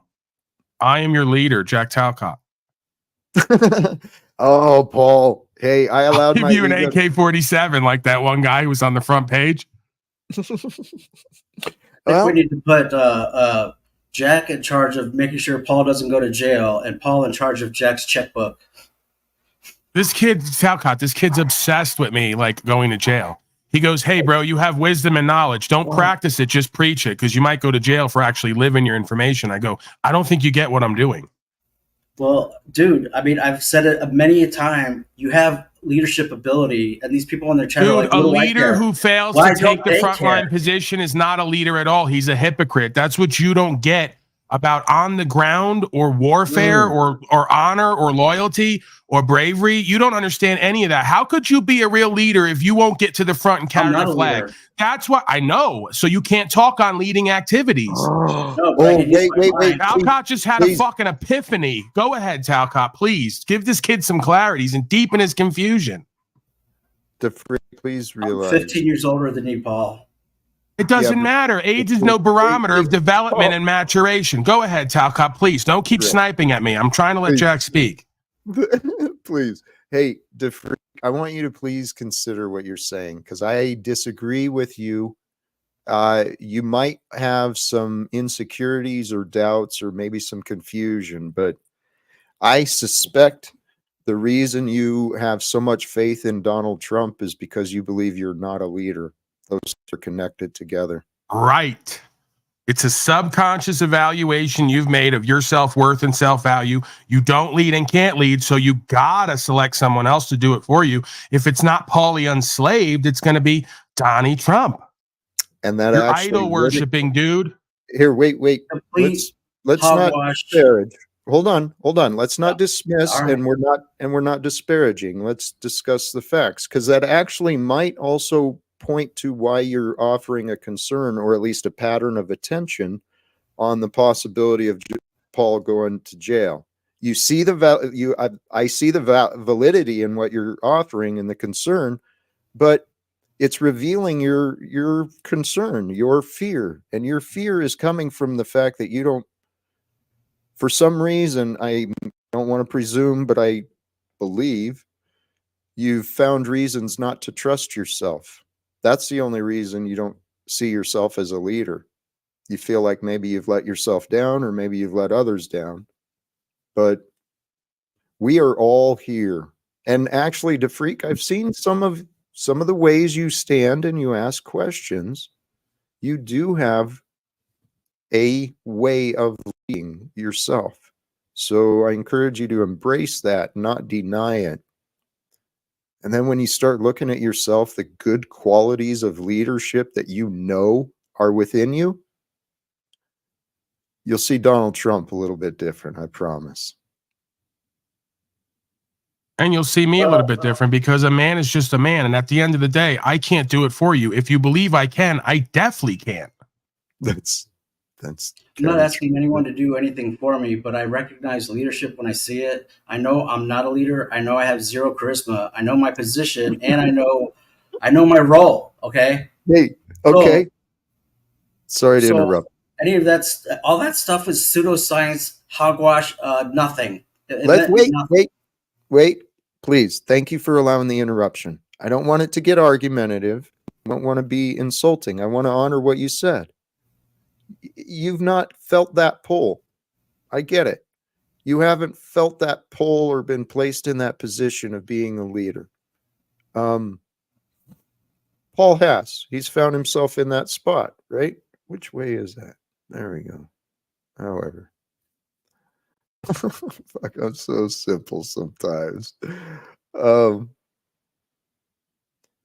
Here, there's a reason we all have joined together. And DeFreak, maybe your role is not in the front line. Maybe it is not, shining the brightest. Maybe it's in support of some of those who are shining a little brighter, whether it's in your community, in your online, whatever it is.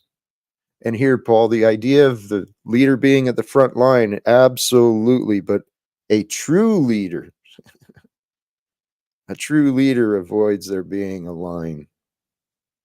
Right? No, I agree with that. It's about diplomacy. When I say that, it's just a figure of speech, right? Like he's saying he's worried about me doing diplomacy on the quote unquote front line. I'm not out there pulling guns on people. I'm not out there cursing people out. I'm giving them an opportunity to rise to an occasion, to be the men they swore they were going to be, that they failed at miserably. The same goes for me and everyone else. So we're all in the same boat. A man who understands his supposed opposition ceases to have an opposition. Right. So we have a task to fulfill together. We're not at opposed perspective. You have players, you have coaches, and you have owners. And as you progress in age and experience, there's just a natural progression of hierarchy. Okay. And so for you to go and challenge these low-level police officers, probably some of them are probably not even 25 years old. I'm not challenging anyone. We did this yesterday, and you didn't take the new information. Who are they going to listen to? They're challenging me. They're challenging me for traveling freely and upholding the law. I'm not challenging them. I'm not going around looking for them. They're offering opportunity. They're going to consider you hostile. Here, if I may. What happened with the castrated? What happened with O'Shea? Here, DeFreak, please. Paul, I understand what you're saying. They in a way they are attacking by creating the change, by creating the relationship, by creating that moment. However, it's our belief in attacks and defenses that does keep us separate. And no offense, Paul, sometimes you get a little combative with your energy and words and may not even realize it sometimes, but I've seen you go both ways. I've seen you be real smooth and calm, real smooth and connecting. And then I've seen you be kind of strong. Yeah, I think everybody does that from time to time. And I think the test of time is, what's the set and setting and venue? So typically when we're in a certain set, setting, and venue, I'm able to control myself and present myself as honorably as possible most of the time. When we get into a different set, setting, and venue, I tend to let it fly a little bit more freely. It's kind of like we're at the bar on the panel, right? It's not necessarily a professional venue. It's not necessarily a courtroom venue. It's not a church or a courtroom demeanor per se. So I think we're all, if we're going to say guilty of that at times on these panels, we probably don't always approach things in the most calm and peaceful and equitable and loving, caring way. If that's the, test of virtue. Well, yeah, you're right. There's a time and a place, and there's, the way you react in different situations. When you're running your show, your panel, you've got to be a certain way. And when you're when you're able to chill and just, objectively take things in, it's definitely a different setting. So that's why I kind of, jumped up here because, I just think it's a bad idea. And I think that what I'm afraid of is the waste of opportunity and progress. Right. There's a teachable moment happening right now, and instead we're rather quickly and predictably circling back on a character judgment of me, while dozens of people in the chat are doing nothing but trying to find every little thing wrong about me. Paul, I know. And where I'm not the best that I could be. So every time here, the conversation shifts from us co-creating and talking about the dynamic and solutions to Paulie Boys on trial. Well, so it almost makes it such that I don't really wish to. Please. I'll see you later, Jack. Okay. All right. I'm sorry. I don't wish to come here and constantly deal with the same dynamic day after day. Paul, we can move subject everyone to the same thing on your panel. Would you yield for a moment? That's all I was asking you to do too, Paul. Come on, guys. Look, I don't see people attacking you any more than what I face every single day in this same panel, dude. I'm not victiming, Jack. I'm just saying I just did a 3.5, 4-hour broadcast, and I really just came over here to be a part of what you're doing. I really don't need to play these games with folks in chat or on panel, especially if you're going to be one of them. Hello. If you would actually just yield, you don't have to engage with the chat. You don't even have to engage. Again, it's just telling that you're choosing to. You can allow me to take over, dude. This is what I mean, Paul. The time we spend with you fighting for control is time wasted from our cooperation. Do you get it? No, I don't completely. No, I don't, because the freak is cycling and spinning on a narrative we've already put to bed 3 times. He's not here now. Okay. And you have dozens of folks in the chat who just can't let me talk or be part of this without heaping condemnation onto me. I don't control everybody else. I control me. And I ask you to control you. And I'm taking a chance. Sophia, I think this is a safe bet, right? Hello, it's me. How are y'all doing? It is. You've been very patient in the back, and I didn't mean to leave you back there so long, but that's actually what I've been trying to interrupt Paul and to freak for. That's okay. Was to double check and see that you were here. So yeah, I actually hope Paul is still here, because I had wanted to let him know something. And I went on OTWs briefly this morning, just to share this for people who don't know. I found a while back, I found the Missing Link interview that Paul did, and I've been listening to it in bits and pieces here and there. I haven't got to get all the way through it yet, but I've been listening to it as I'm doing other chores or what have you, my work, etc. And I told OTW and his audience this morning that it is one of the most amazing interviews that I've ever heard, because Paul is speaking from start to finish, speaking on his life, what he went through, how he arrived at what he understands rights and freedoms to be. I've been very impressed. I could resonate with what he was saying. I know Paul does not claim to be a Christian, and I'm not going to go there, other than to say he did reference Christ briefly while he was talking about how he arrived at his conclusions on how the world is messed up and how things really should be as far as rights and freedoms. and how we connect to the creator, the creational force, to become better people, to make the world a better place. And I came here to give props to Paul for having been able to finally hear that interview. And I think it was from in the year 2022 when Jesse Hall interviewed him on The Missing Link. And I just, bravo, it was great. And if all of Paul's broadcasts were like that, although Paul's funny sometimes, and he goes off the beaten path sometimes, he's entertaining to listen to, but his core value messages that I have heard so far, and like I said, it's a long interview. I think it's 3 hours long. I'm about halfway through it. And I just appreciate it, because I know he takes some heat sometimes because of his personality at times.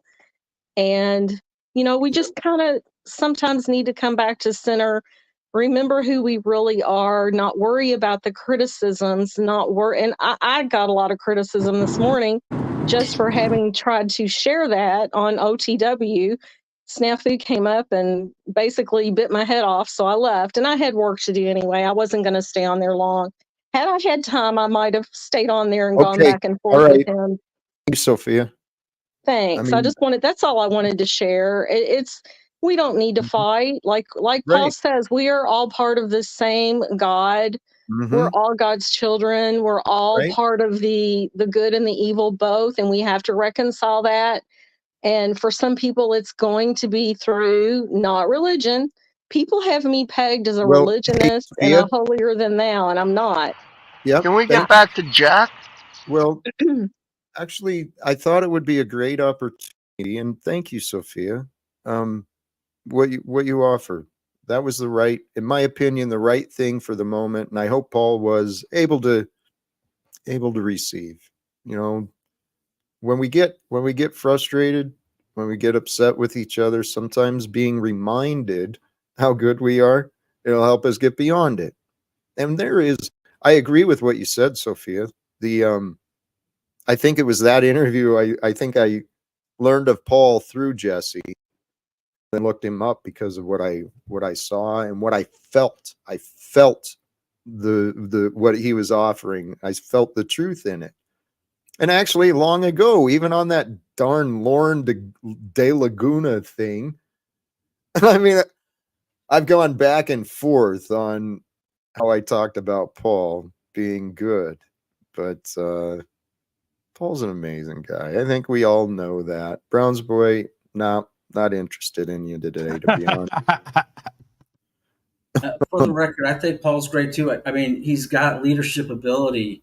All right, can we just stop doing this? This is just so draining. I don't want to be idol worshipped, and I don't want to be the devil. We have it all within us. There's God in you. There's the devil in you, just like there is in me. Okay. Stop looking for each in me. Look for it in you, please. I have zero charisma. This is so draining. I can never just be a regular person anymore on here and have conversations without this fucking game happening. I'm here to help. Stop complaining, please. I agree. Let's take it off of Paul, because also what Sophia was offering is the way to walk with love, right? We don't have to be so rough on each other and so quick to condemn and beat each other up. The way of life, sincerely, the way we all want to be is with love. Every one of us has that responsibility and opportunity within ourselves to walk with love. And I tell you, I've been practicing in it. At first, you may feel like a fool. You may feel stupid. You may feel like, this ain't going to work out. But it feels good. I tell you what. I have so much love, Jack, that I put like 4 options on the table for unslaving to consider, and not one slave could put one thing on the table, Jack. Well, but is that a complaint? Or I'm just saying it's I don't know what it's saying. It's just lame. Like, come on. Hey, Jack, can I ask the freak a couple of questions?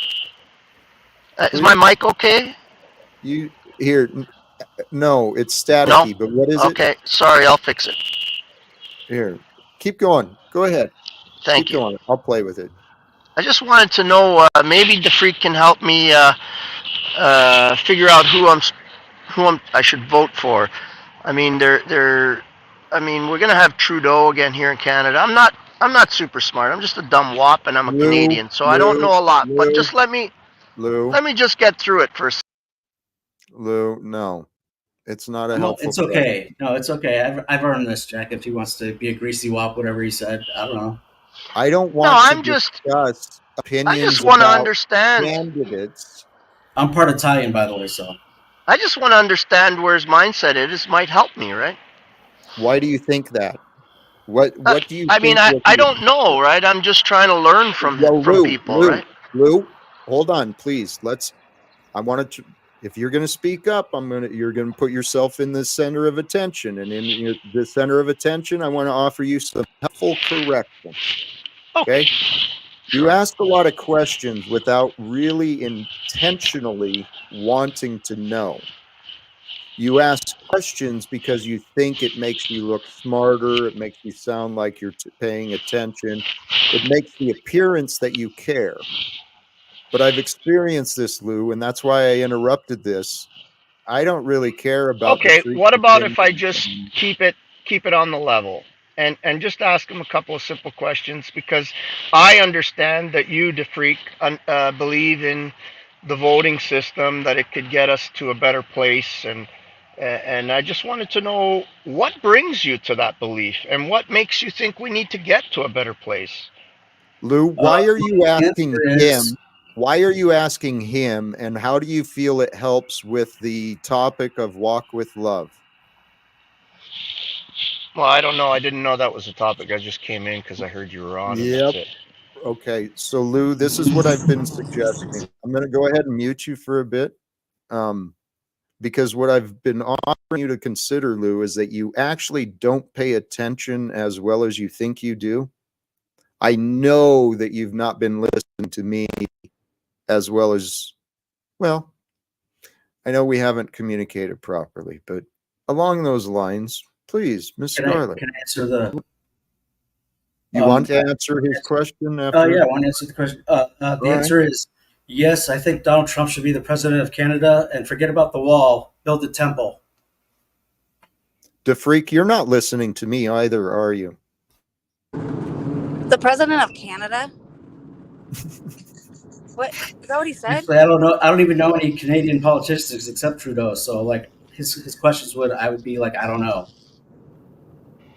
Well, our conservative guy is called Polyev. He's supposed to be the new savior of Canada, and I just want, should I vote conservative? Should I vote liberal? Because Trudeau right now is the liberal government, and we've been in a situation where things are not good right now. We're paying like insane amounts of money for gas, taxes, everything else. Yeah, Lou. So why would you? Should I vote for a conservative? Lou, please, DeFreak, I don't want to continue this topic because this is enabling. Lou, what you're doing, sincerely, look at you. You're acting as an agent of chaos, creating disruptions from my intention, which I just advised you of because you weren't paying attention before. Come on and cop to it, Lou. You're acting like a trolley fat slave. Then move it along. You're trying to troll. You know you're not going to vote. You know voting's bad, and you're trying to bait everyone into an agent of chaos interaction. You're doing it. Thank you, Paul, and but thank you. Doesn't chaos? Move it on. Isn't chaos sometimes? Look up the definition. Thank you. Just I interrupt. What was that, Ms. Scarlett? You can just move it along. Just pick something else to talk about. Yep, I do. So, Ms. Scarlett, can you talk to me about me or with me, since you're always saying things about me in chat now that we're here? Sure. Are you sure you want to talk about you? Because you seem like you don't really want the conversation to be on you. No, if it's genuine and authentic and based in truth and facts, absolutely. If it's an appeal to emotion and false authority, it's nonsense. Okay, so when you say things like, I'm leaving if this is happening and I don't like this happening and it always happens when I come to your channel, that's like not really taking accountability. Accountability for what exactly? For whatever criticisms that you were under that you didn't like being under. There was no criticisms. I was having a great conversation with Jack Talcott. Other folks started mixing in, and then the chat just started going down lists of things that are bad about me and all the things I always do. And why can't we come up on panel then and come to a resolution ever? Does this have to continue on forever? Are you guys really this chaotic and like that might disturbed? That might be what she's asking, though. What she's pointing out, Paul. Yes, why can't we ever create resolve? Move past it. Well, I'm talking to her. Does it require an intercessor? Can I just speak with her or anyone ever for like even 30 seconds? Yep, let's get into it. So what was the question? I just told you what I saw happening. That's what I saw happening. So I was talking to Jack Talcott and you started immediately in the chat condemning me and speaking bad about me, but not coming up here to address whatever your issue is with me. Did I start immediately in the chat condemning you? I think I had an opinion on what you were saying specifically. Which was? I don't even remember. Do you want to go back to the chat and look maybe? I guess we could. I mean, I guess I don't really remember what exactly it was, but can you remember the comment that was made? Let's see.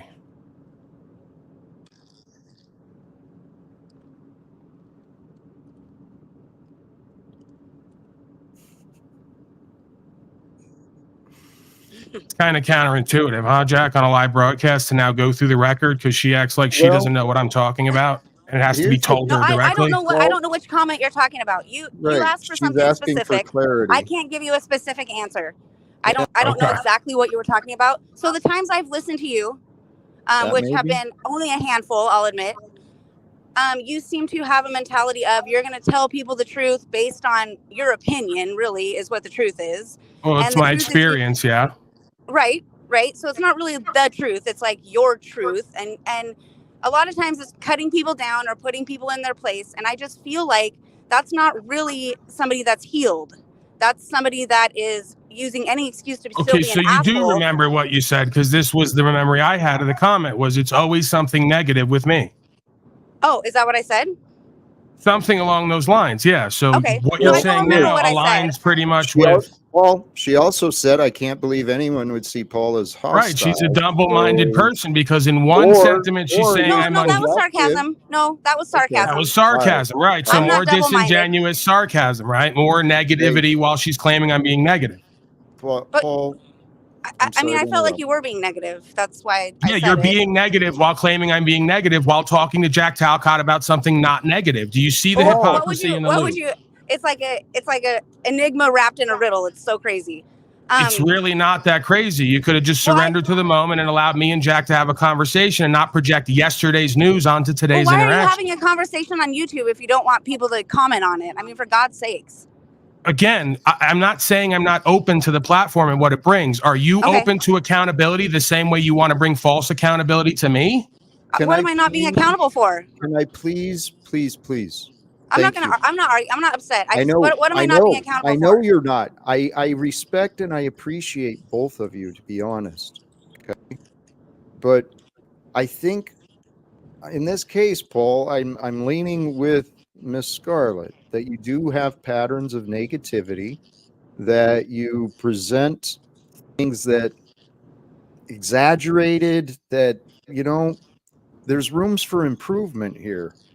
And sometimes the truth is insulting, but it doesn't mean that the person offering it is wrong. So if I misunderstood... Again, it's just strange how the chat plays this power game and like you just sit there and seem to go along with it. Paul, like I'm playing a victim right now by asking folks... You were I'm playing the victim by asking folks to substantiate what their issue is with me so we can come to a resolve. That's playing the victim. No, that's not facilitating. I'm leaving if this is happening. I'm leaving the channel. This always happens to me whenever I come on. That's my appeal to Jack's good sense and good nature and good reason, presuming he has any that. Why would he not want to facilitate resolution here when he's supposedly a life coach? It's a great opportunity. Denying your part, Paul. You're denying the opportunity for resolve, dude. By offering an opportunity to resolve and address issues, I'm denying an opportunity to resolve. Okay. Paul, by playing the victim, saying I've got to I'm not leave. saying I'm victimized. I've had no loss, injury, or harm done to me. You just said you did that to call out to me. Sorry to interrupt, Miss Scarlett, please. It's okay. It's okay. I was asking you to rise to the occasion and opportunity and be the life coach facilitator you are. I thought that that's what we're doing here. So I'm not saying that you are a victim or that you anything outside of what I just saw. That's what my opinion was based on.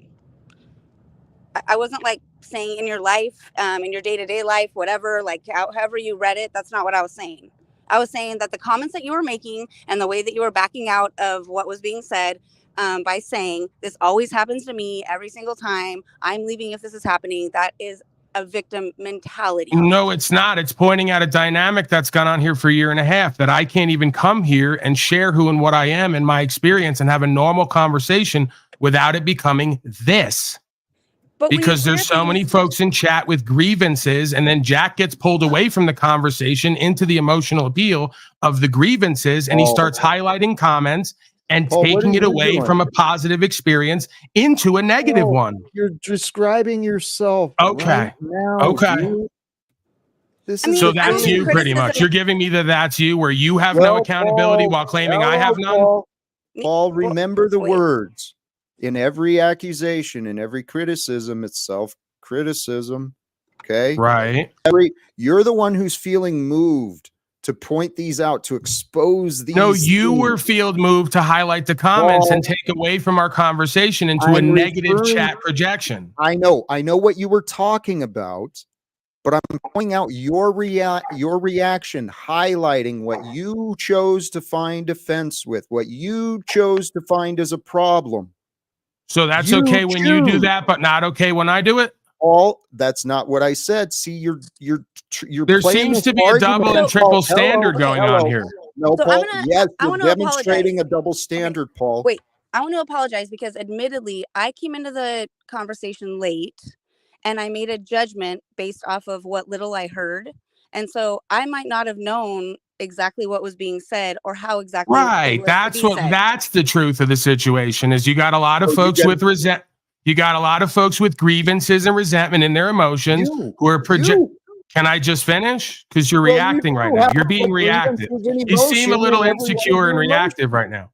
Paul, I'm trying to get you got a lot of folks, including Jack at times, who are in their resentment and bitterness and feelings, and they're constantly Paul, take breath. But I'm not bitter. I'm not bitter. No, I don't feel bitter about it. No, I agree. See, this is Paul projecting his bitterness. I mean, I don't even think about you, Paul. So how could I be bitter? I'm not. I mean, to carry bitterness about you is pretty crazy. I don't even know you. I don't think about you. Again, look at the comments and the sarcasm and the hostility. It projects bitterness. I don't feel like that's hostile. Why are you muting me and throwing me out? Paul, because you're not. This is every time with you. Then it's every time, unceasing. Then leave. Paul. It's every time because you behave the same way every time. You can adapt yourself to what is happening now. You've been asked repeatedly to disengage, to chill out.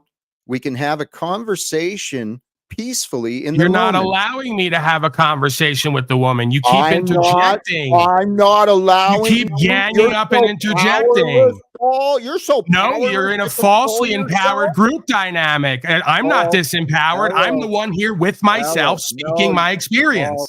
You're showing yourself like a fucking. You're not allowing me to have an interaction. You're behaving like a toddler, throwing a fucking tantrum, just so adamant that you've got to be right. Paul, sometimes you're wrong, dude. And Miss Scarlett, she offered you honest observations. She just here explained herself, and you're still throwing some fucking fit like a little child, Paul.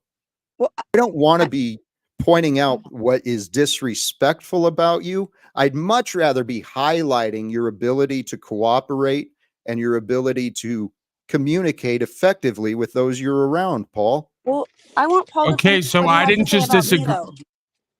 I didn't just disagree with anything she said. You just attached yourself to her and created a false narrative falsely empowered codependent that you are. Is that true, or is I that didn't just disagree think? with what she just Is said. that true, or is Why that are you what finding think? disagreements when there are none? I'm asking you for clarification, Paul.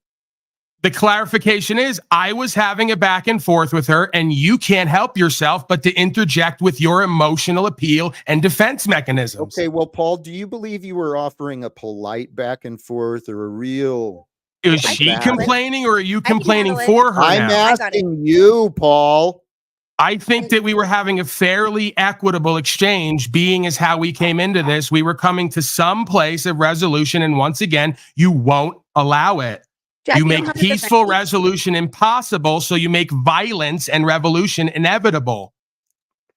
I mean, violence is You're the opposite of ending wars and legal secrets, because you're constantly living a lie and a secret, and you're constantly creating more discord and discontent and not allowing for resolution. Okay, are we going to get to resolution, or are we going to keep insulting each other?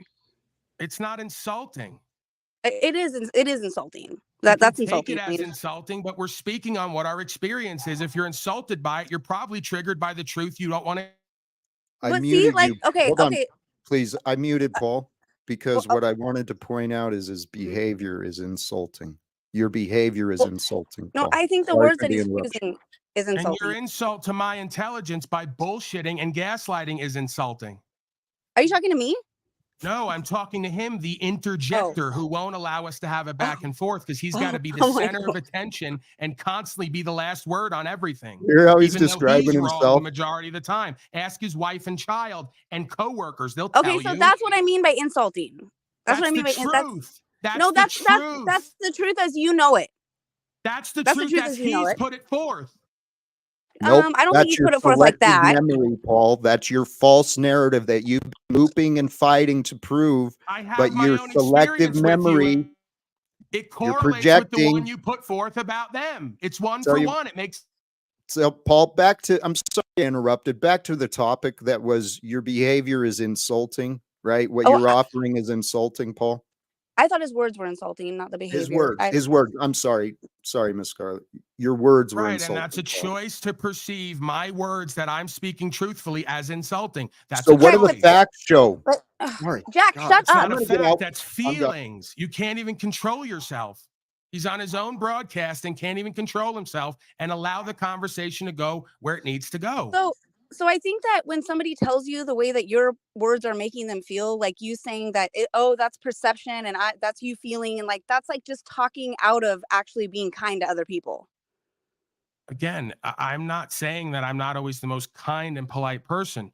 When did we get more import on the idea of kind and polite rather than authentic and true? Well, what's authentic? Why do you have to be mean to be authentic and true? I'm not perceiving myself as directly being mean by just being unwavering in what I see as true. You're perceiving that like a child as meanness because I'm being true and you don't like what's being said. No, I'm not worried about like the way that you talk around like every single thing that somebody says. You like talk completely around it without actually addressing your behavior in the situation. Again, there's no behavior. I'm speaking truth of my experience and you're taking offense to it. I'm not offended. You don't like what I'm saying. Saying it's not Either nice. Rebut what I'm saying and show where it's not true, or accept it's true and mitigate your reactions and feelings to the truth. Well, I'm saying that it's not. I'm saying that it's not true. That's emotional intelligence, if you didn't know, and most folks. No, what you're exhibiting is zero emotional intelligence. Actually, no, I'm exhibiting zero emotional appeal. Yes. I'm not appealing to you and everyone else's bizarre attachment style, where you make an enemy out of the truth and truth tellers. Emotional intelligence is being able to read people you're speaking to. Yep. I mean, that's basic emotional intelligence. You can read the people you're speaking to. Like you don't just say, well, that's just the truth and I'm telling whatever. you I can read you and you won't accept it. You think it's my ego and arrogance. Paul, no, I then read me. You're hypersensitive and you're overly emotional and reactive to truth that you don't like. Most people are until they learn to master their thoughts, emotions, actions, and inactions. Hold on. So who's you can't even help yourself, Talcott.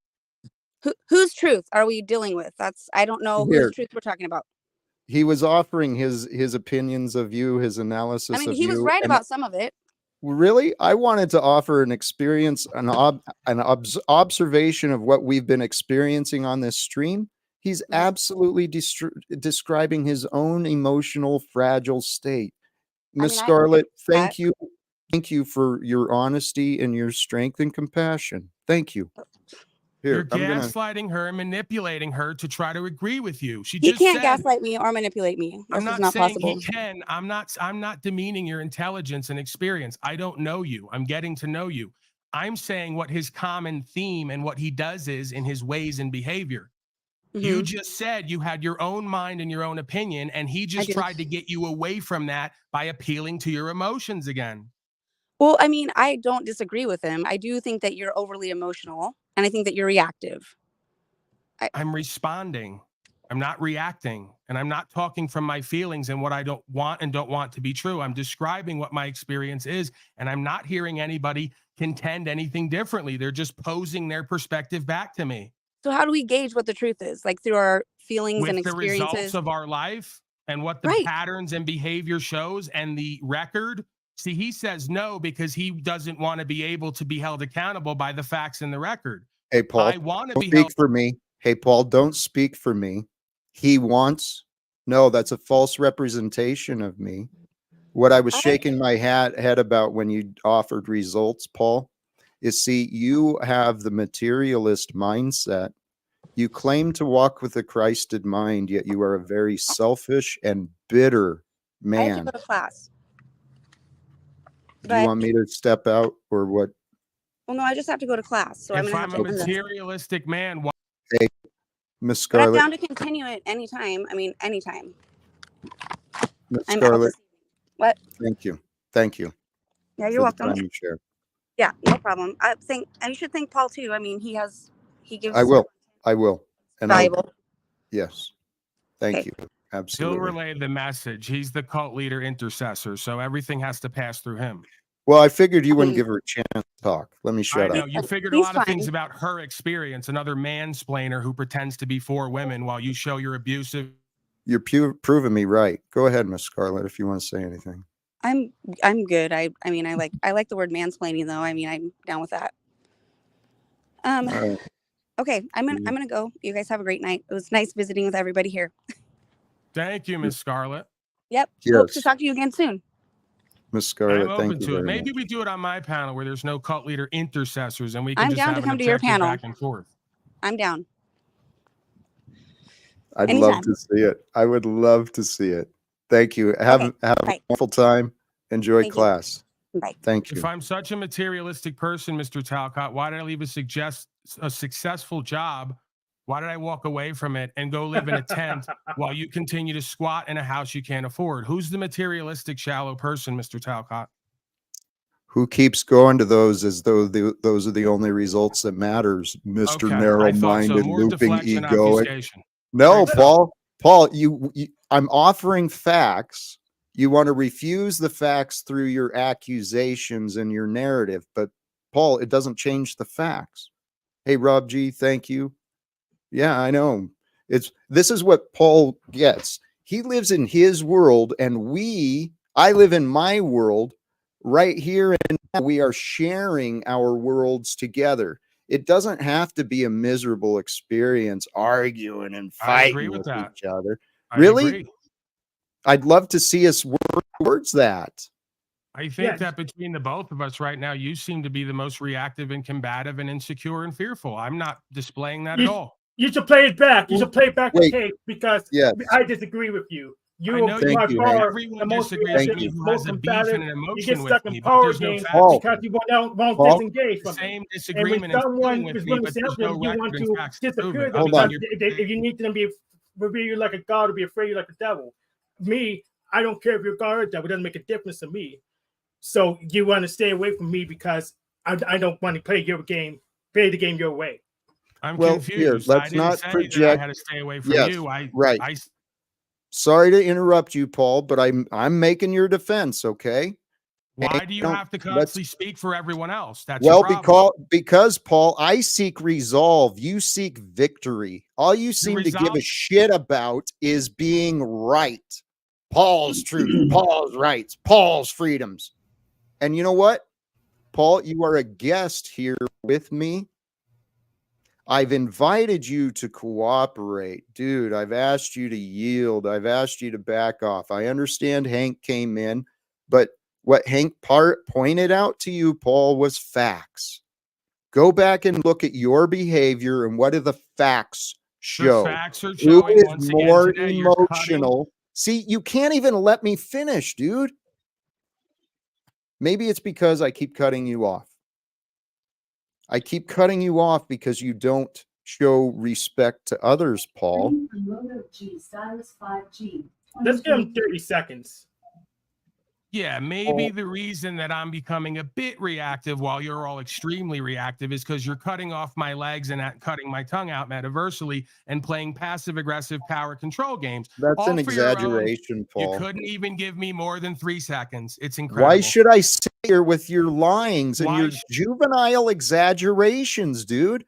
Paul, if you cannot respect the truth, see, this is what I realize, Paul. I think you've lost somewhere along the past. You lost sense of manners. You found the reason to look down on basic civility. Basic civility includes being honest. And Paul, the topic today is to walk with love. Please. Do you think that you're being loving here today, Mr. Talcott? I do. I actually I'm sure do. you do, and that's why I actually believe the facts would show it, Paul. You think you're being loving. Paul, hey, Paul, I believe many of the facts would show it. And if you want to discuss it rather than just argue and disagree. Right. Your version of love is toxic and abusive, and you keep projecting that onto me. Is yet that all a the fact? facts show that we have a different track record. It feels a lot like Unslavia. Yeah, I don't want it to be like Unslavia. So should I remove the no, King's because Slave? I appeal to facts. You guys appeal to feeling. I'm going to remove the King's Slave. Is that why he uses passive aggressive behavior by proxy of snafu creature to come up and aggress other people while he sits back and watches? That's ignorant. Exactly what he does. Very it's not working out for him. This is just like Unslavia. The first day I went up there. Yeah, it's frustrating. Hey, you know what? That's all I wanted to say. I'm tired of the ignorance. You narcissistic. Oh, how far we've fallen, Wizard. Oh, how far we've fallen. Again, another one that won't let me speak, and he has to interrupt. You narcissistic motherfuckers. Go ahead and keep clinging. I walk alone. I've been walking alone, and I don't need another motherfucking one of you unless you're not walking with me and God. Because no one wants to walk with you, Wizard, because you're a child. You know what? Where the hell are you, Lou? See, Lou, you are flowing with the agent of chaos. The agent of chaos, that's what Paul uses as well. And Paul is a master manipulator. He's very gifted with his rhetoric. But unfortunately, what many people alive today, and I don't want this to be a singular thing, what many people alive today have been doing is taking the gifts that God has offered them, and then rather than sharing those gifts, right, with love and light, like Paul, he places himself as some sort of superiority, and then he builds himself up into anger because others don't understand what he thinks he understands. But the crazy thing is, Paul is an example, unfortunately. He's a man I love and admire and respect, but he's a walking contradiction. Jack, unfortunately, you're true, Jack. It's true, Jack. And you know what? He's starting to loop himself into a. It's not. He's looping himself up. I don't know if he realizes it. You know, this is why everyone needs leadership. Everyone. I don't care who you are. So, Jack, I disagree with you. I think Paul's a mediocre manipulator at best.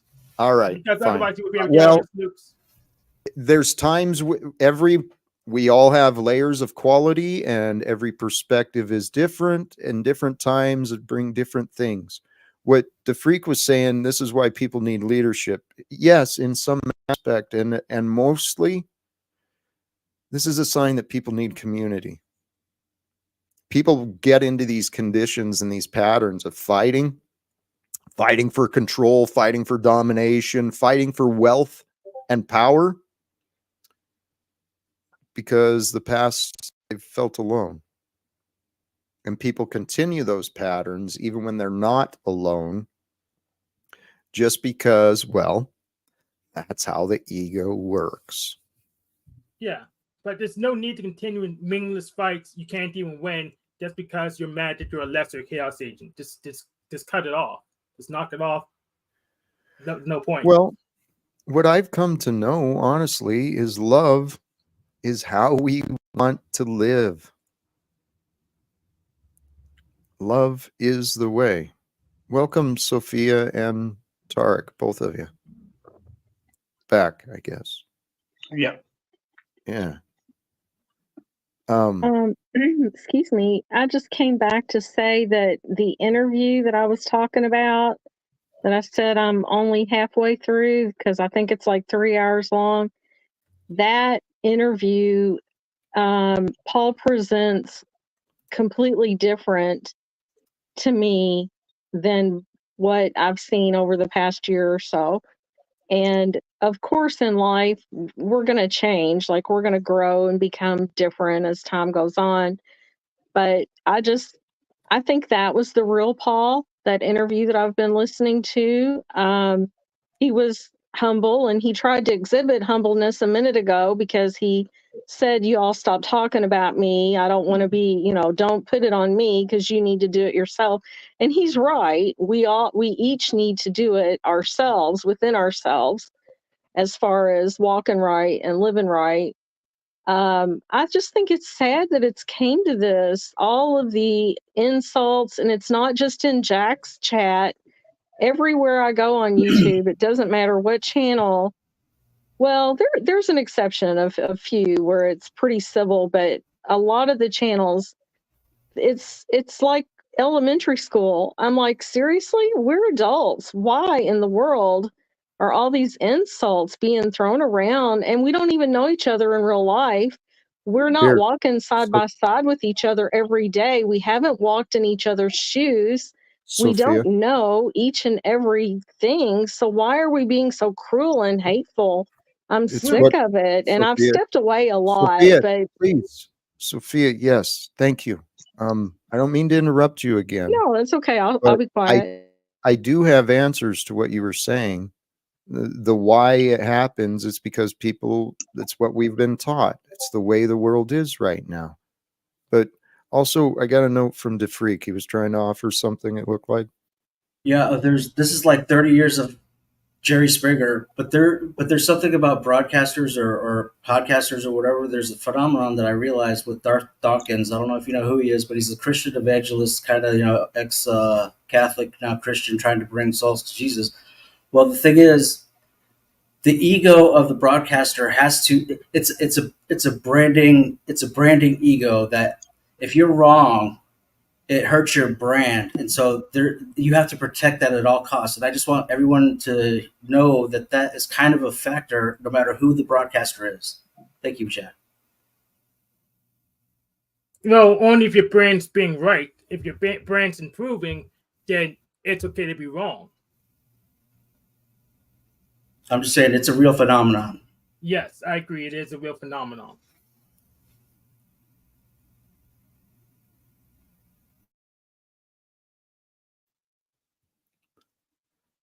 I know I heard you. I didn't. I did allow my mind to wander there.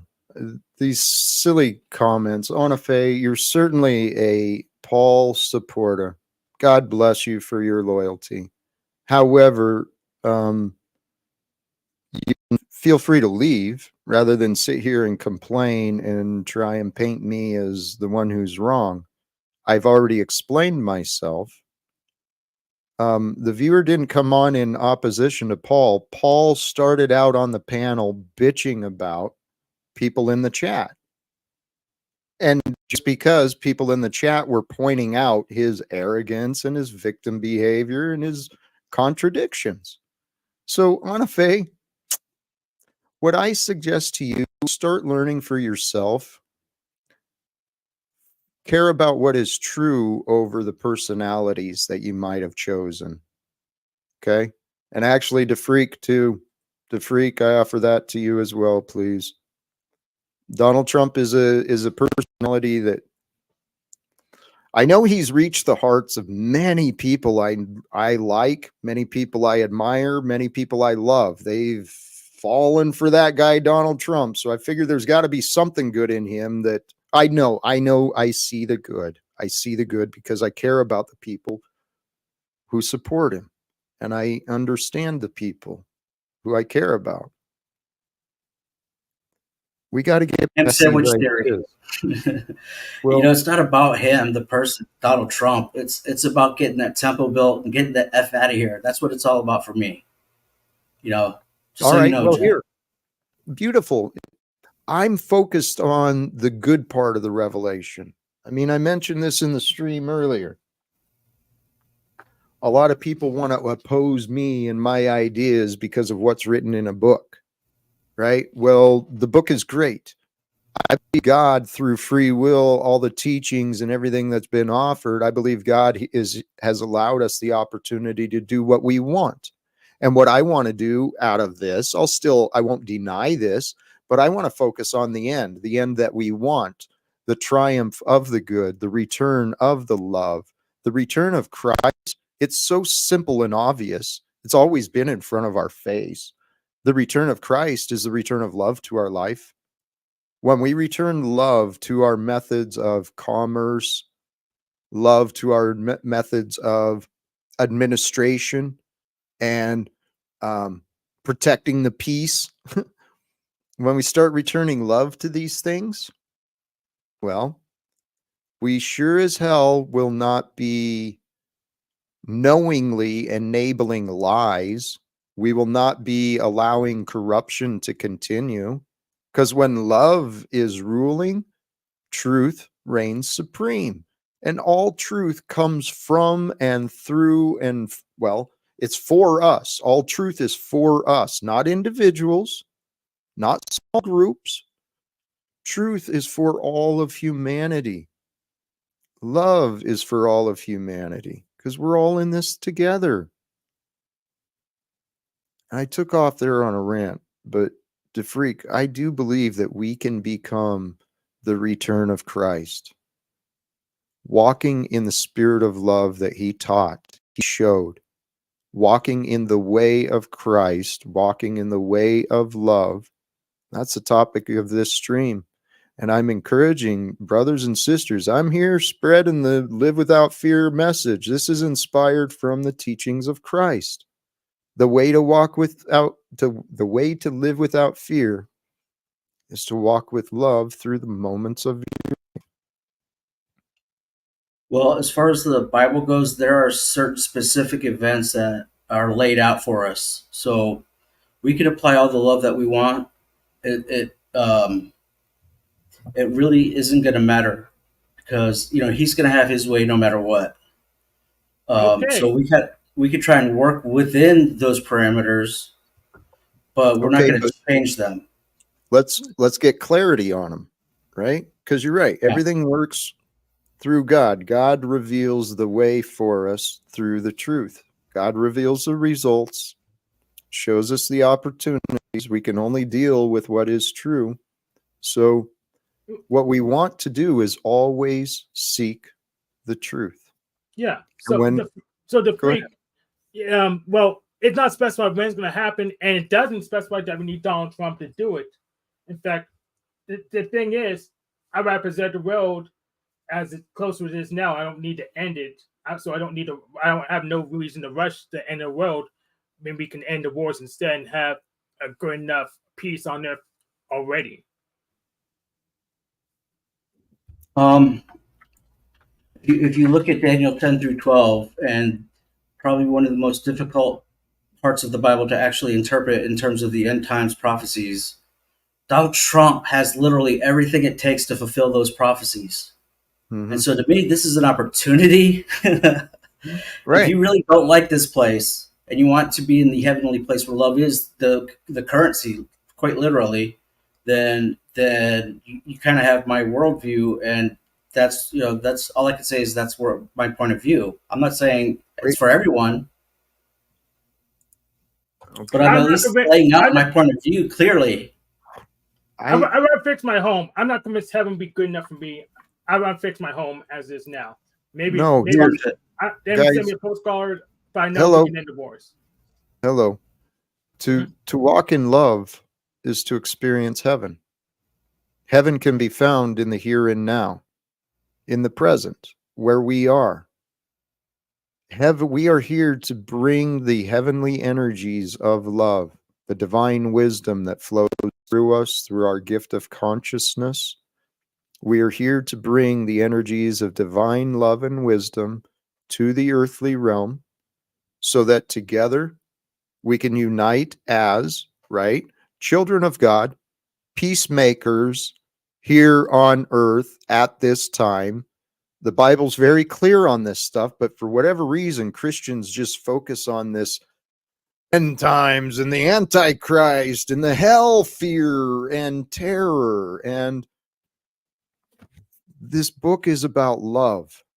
The message is intended to be love and loved and known and shared. We share the messages of love through how we treat each other each and every day. Today, I saw love on this panel. I really did. Even though the conversations were contentious. Here, go ahead. Well, hopefully he learned something. There's something else I could point out that is, troubling me about Paul, but I don't want to, I want to move on. As long as there's lies, as long as there's theft, as long as there's murder in this place, we're nowhere near heaven, and we're not going to be there until Jesus does return. Okay, and yet each and every one of us has the opportunity still to bring heaven to earth, to be the children of God, to care for the orphans, to go look in on the widows, to visit those, who are not well. We're here to lead each other into a more divine way of living. That is what is being taught. What was shown through Jesus in the common language of today.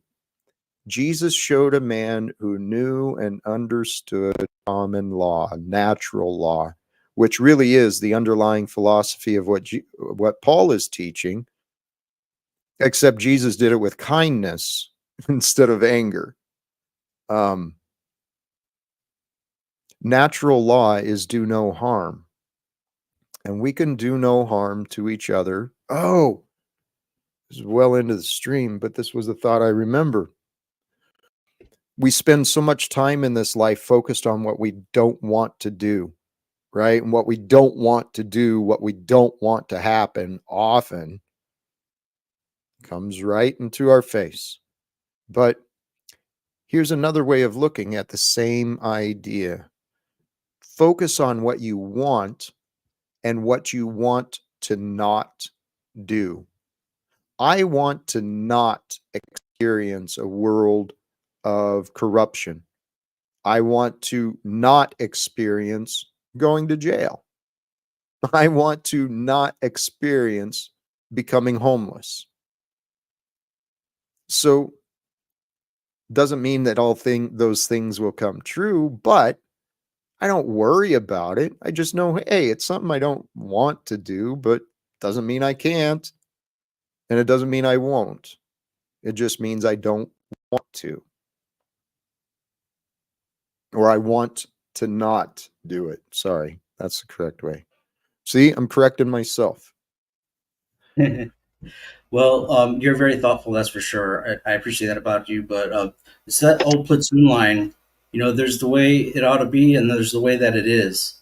Mm-hmm. And we can individually, yes, spread love. We can act like agents of God, and we can do that. We can affect our personal relationships, our immediate relationships, our community relationships. But that's really as much as that we can possibly do. Everything else, really, To freak, I'm sorry. We're not Jesus. We're not going to be able to usher in that love that you're talking about per se. So I'm just realistic. The freak, I'm sorry. Can I hop in for just a quick Jesus. second? If I'm, yes, if I may. Thank Go you. ahead. I'll make it brief. I think most people can agree that God is about love and that He would have us love each other. But I do think that there is going to come a time where God's justice will be served, because God is a holy God, and I mean that in the way of the word WHOLE,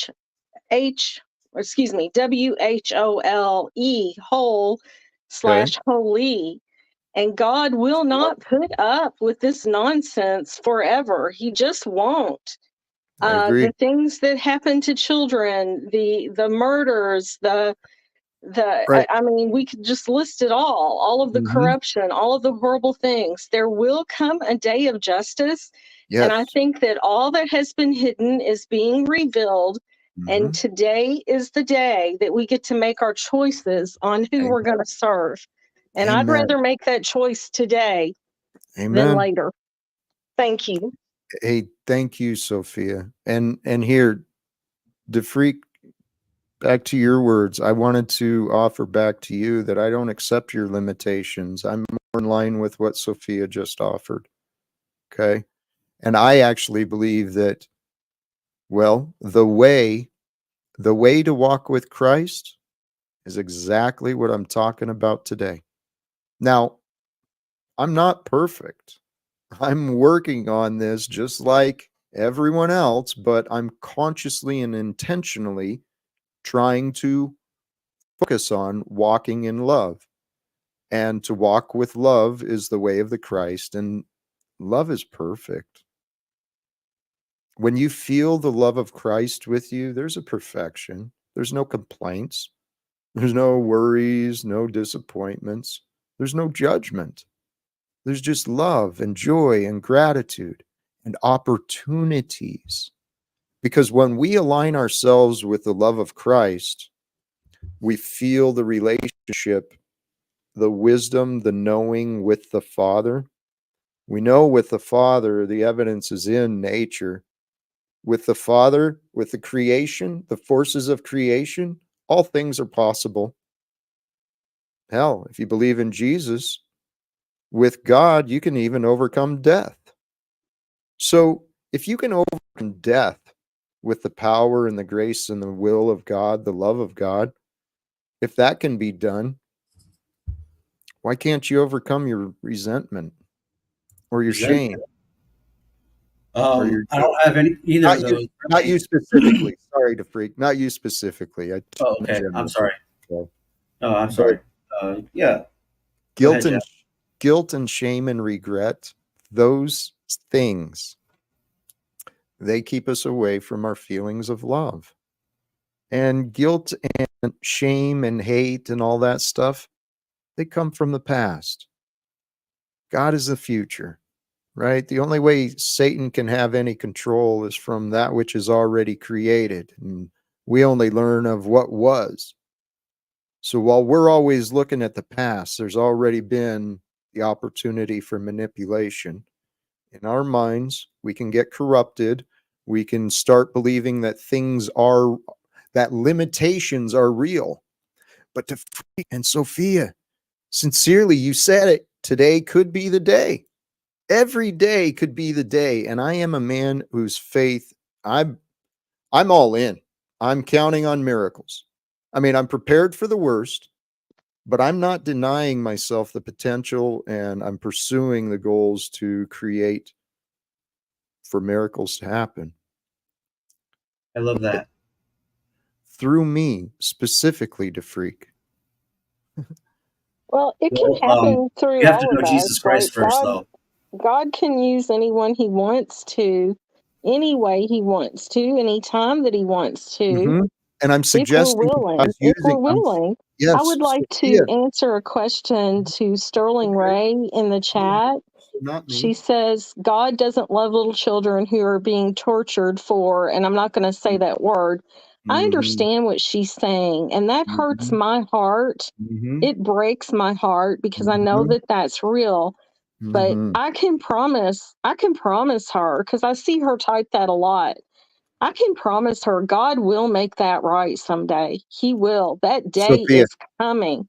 Yes, And Sophia. that Yes. is why I'm Sophia. emphasizing we have to choose. Golly geez. Sorry. Thank you. What I was trying to offer is you're right. God is working through us all. I have been called. I am answering the call. I see a path, especially when I'm no longer alone, when people are actually working with me to get the attention of other people alive today. God is calling me. I'm actively, not just online, I'm reaching out, I'm pursuing everything. Well, my goal is to get in front of the citizens of the United States government. Using the technology of today, we can communicate with all the world state leaders, economic leaders. We can communicate with the entire world all at once, and we can have a come to Jesus moment with the American government. Not a promotion of religion, but a promotion of love, of peace, of leadership, of righteousness, of integrity. So, Sophia, what you're saying, yes, the answer to save those children is us.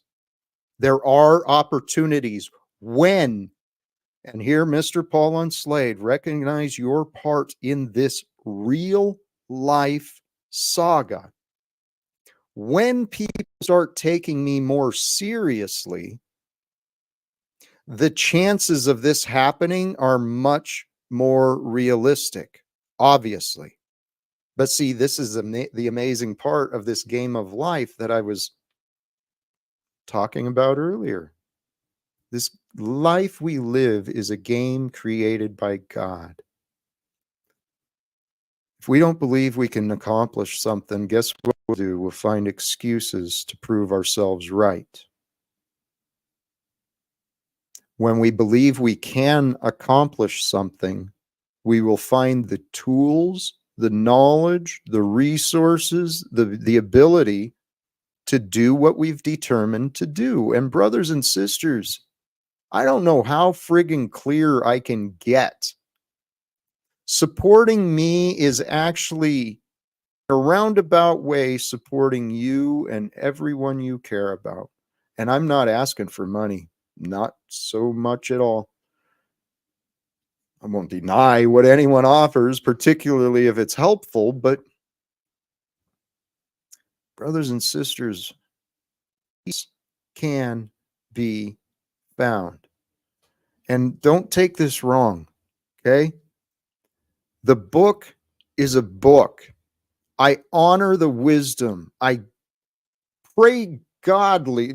Thank you, God, for this gift, for the interpretations that have been shared. This book is not the be all end all, right?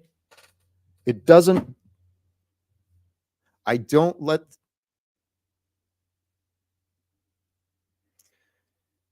I think what you're trying to say, Jack, is, God isn't bound by anything. Thank you. Well, and I was trying to bring it to me. The book is rules and ideas set out. It's information. Okay. We all have the opportunity to learn different information, and we choose what information actually controls us. I trust in the truth, but I honor what is real, right? What is real for me is the present. And in this present moment, each and every day, I do consciously. I walk with love. And I don't spend a lot of time future tripping unless it's lovingly, seeking the loving ideas and spending time in my imagination with love. Spending time in my imagination with love has led me to believe, well, that the world can change, that I can be a part of it, that we can be a part of it. And then when you think that through, if we can be a part of it, then we are a part of it. So if we are a part of creating the future together, the future world, if we are a part of that, why don't we embrace that? Let's see what our part is. Let's see what we can become in this part of creation. Because this is history we're living through. I don't know. Yeah. Hey, go ahead.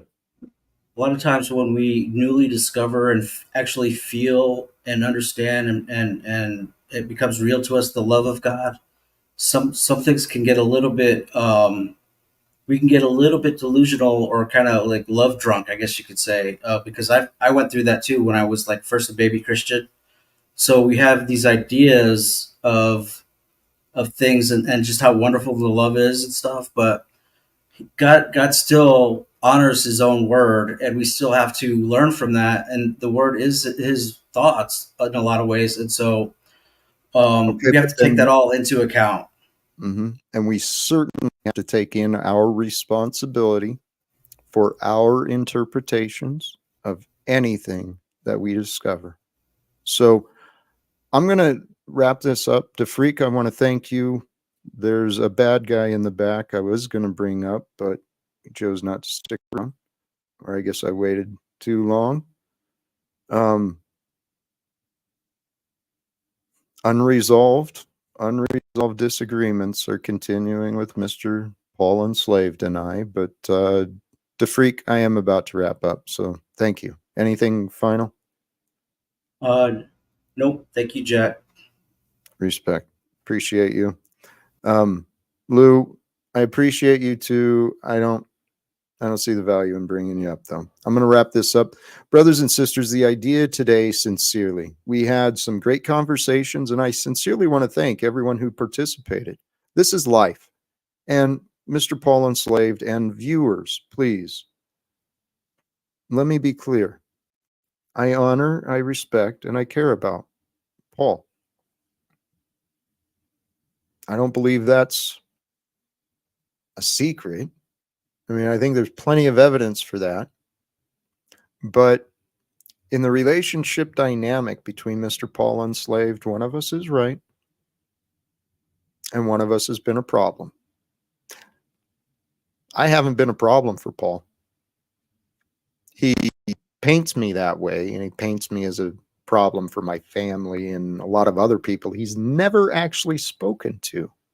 He's never actually met them. And so he selectively takes words that I've said and twists them around to create this narrative of me that you can believe it or don't. You can believe people like Paul and people like Flow State and people like all the others. You can believe the rumors, or you can see me. Ego without objectivity is not true leadership. Thank you, DeFreak. I agree with that. Because, see, an ego brings in the subjective perspective. The objective, the ego is the subject. It creates the subjectional relationship between self and the thing. The ego brings the subjective opinions. The objective comes through the spirit. The spirit is found in the truth. The truth comes through the unification, the connection between the self and the object, with a connection, even if it's just a mental connection with the purpose of understanding and knowing. The spirit reveals the truth, but it must be with objectivity. The best way to have objectivity, well, there's many ways. And then we get way off. We could get way off on this. Hey, come on, Jack. Paul puts forth the words you offer to the public. You're not thinking clearly, dude. You think Paul's telling me what to say? No one's doing much. There's unnamed. There's a couple of unnamed folks behind the scenes that have been with me for a while and keeping me going, but nobody's telling me what to say. I'm not going around. Oh yeah, that's the allegation too. Paul wants to claim that I'm stealing what he says. What is hilarious, dude? He's not alone. I've had these other clowns on Facebook. You're stealing what I'm saying. I don't even know who the hell you are, dude. So, Paul, I don't listen to you. I mean, I used to. Once in a while, I'll turn you on. But for you to claim that I'm watching you and everyone's watching you, so using your words, come on, dude, get off your high horse. This egoic dynamic,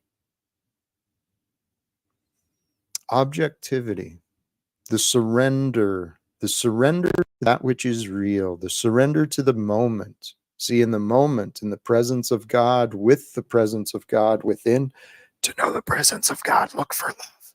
So to know the love within and to feel the presence of God within you, look around you for all the things you can be grateful for all the things you can appreciate. Okay? You're so, holy crap. Kelly N. You might want to double check your facts, my friend, before you want to go acting like you're all high and mighty, calling me a liar. I'm suggesting you're proving yourself as a false witness, Kelly N., whoever you are. Live without fear. If you look at the records, the public records, I purchased and invested in the domain and trademark back in 2018. I didn't meet Mr. Pauly Punk. Let me not be disrespectful. Just because he does that to me, I don't need to echo. I don't need to echo the voice of the accuser. Kellyanne, double check your facts before you continue spreading narratives about me. Or don't. I really don't care. Because you know what's amazing? My faith is in the truth. God is the truth. The truth is God. I worship the truth. Do you? How much time do you spend seeking the truth? Facts over opinions. Opinions are a fact. It's a fact of someone's opinion, but it doesn't mean their opinion is factual. It just means it's an opinion. So facts come from not just opinions of results. Facts come through the present. What is real? What is real about the totality of your experience? What is real about the bigger picture? The bigger picture beyond just your selfish, narrow-minded views, beyond just the opinions. What does the bigger picture show about the relationship of you and the world? Because that's where our love or our fear or our hate is shown. Our fear or our love or our hate, it's all shown each day. Each day, each moment that we're here. Brothers and sisters, let's wrap this up and continue on. I love you sincerely. Thank you again. For all those who joined on Facebook, on Rumble, or YouTube, YouTube's received most of my focus so far, and I may drop the others because I don't know, until there's more support, I don't feel like doing all this myself. Not like it's hard, it's just more stuff to keep track of. And that's where it helps having a community. Having a family helps us keep track of things. The world can get confusing. It can get kind of tough, especially when you're alone, especially when you feel alone. But if you feel alone and you are alone, don't let it make you feel small. Don't let it make you feel insignificant or worthless. Or if it does, lean into it. Great, I'm worthless. Great, I'm insignificant. Great, I'm unloved. So what? Let me do something good for someone so I can feel good, because it feels good to feel good, and it feels good to do good, and doing good feels good for a reason. I believe the will of the Creator is for you to know peace and love. So walk with peace and love from here on. Bless you. Thank you again for joining. See what happens in the future. Do the algorithm thing and share some love, or at least a like.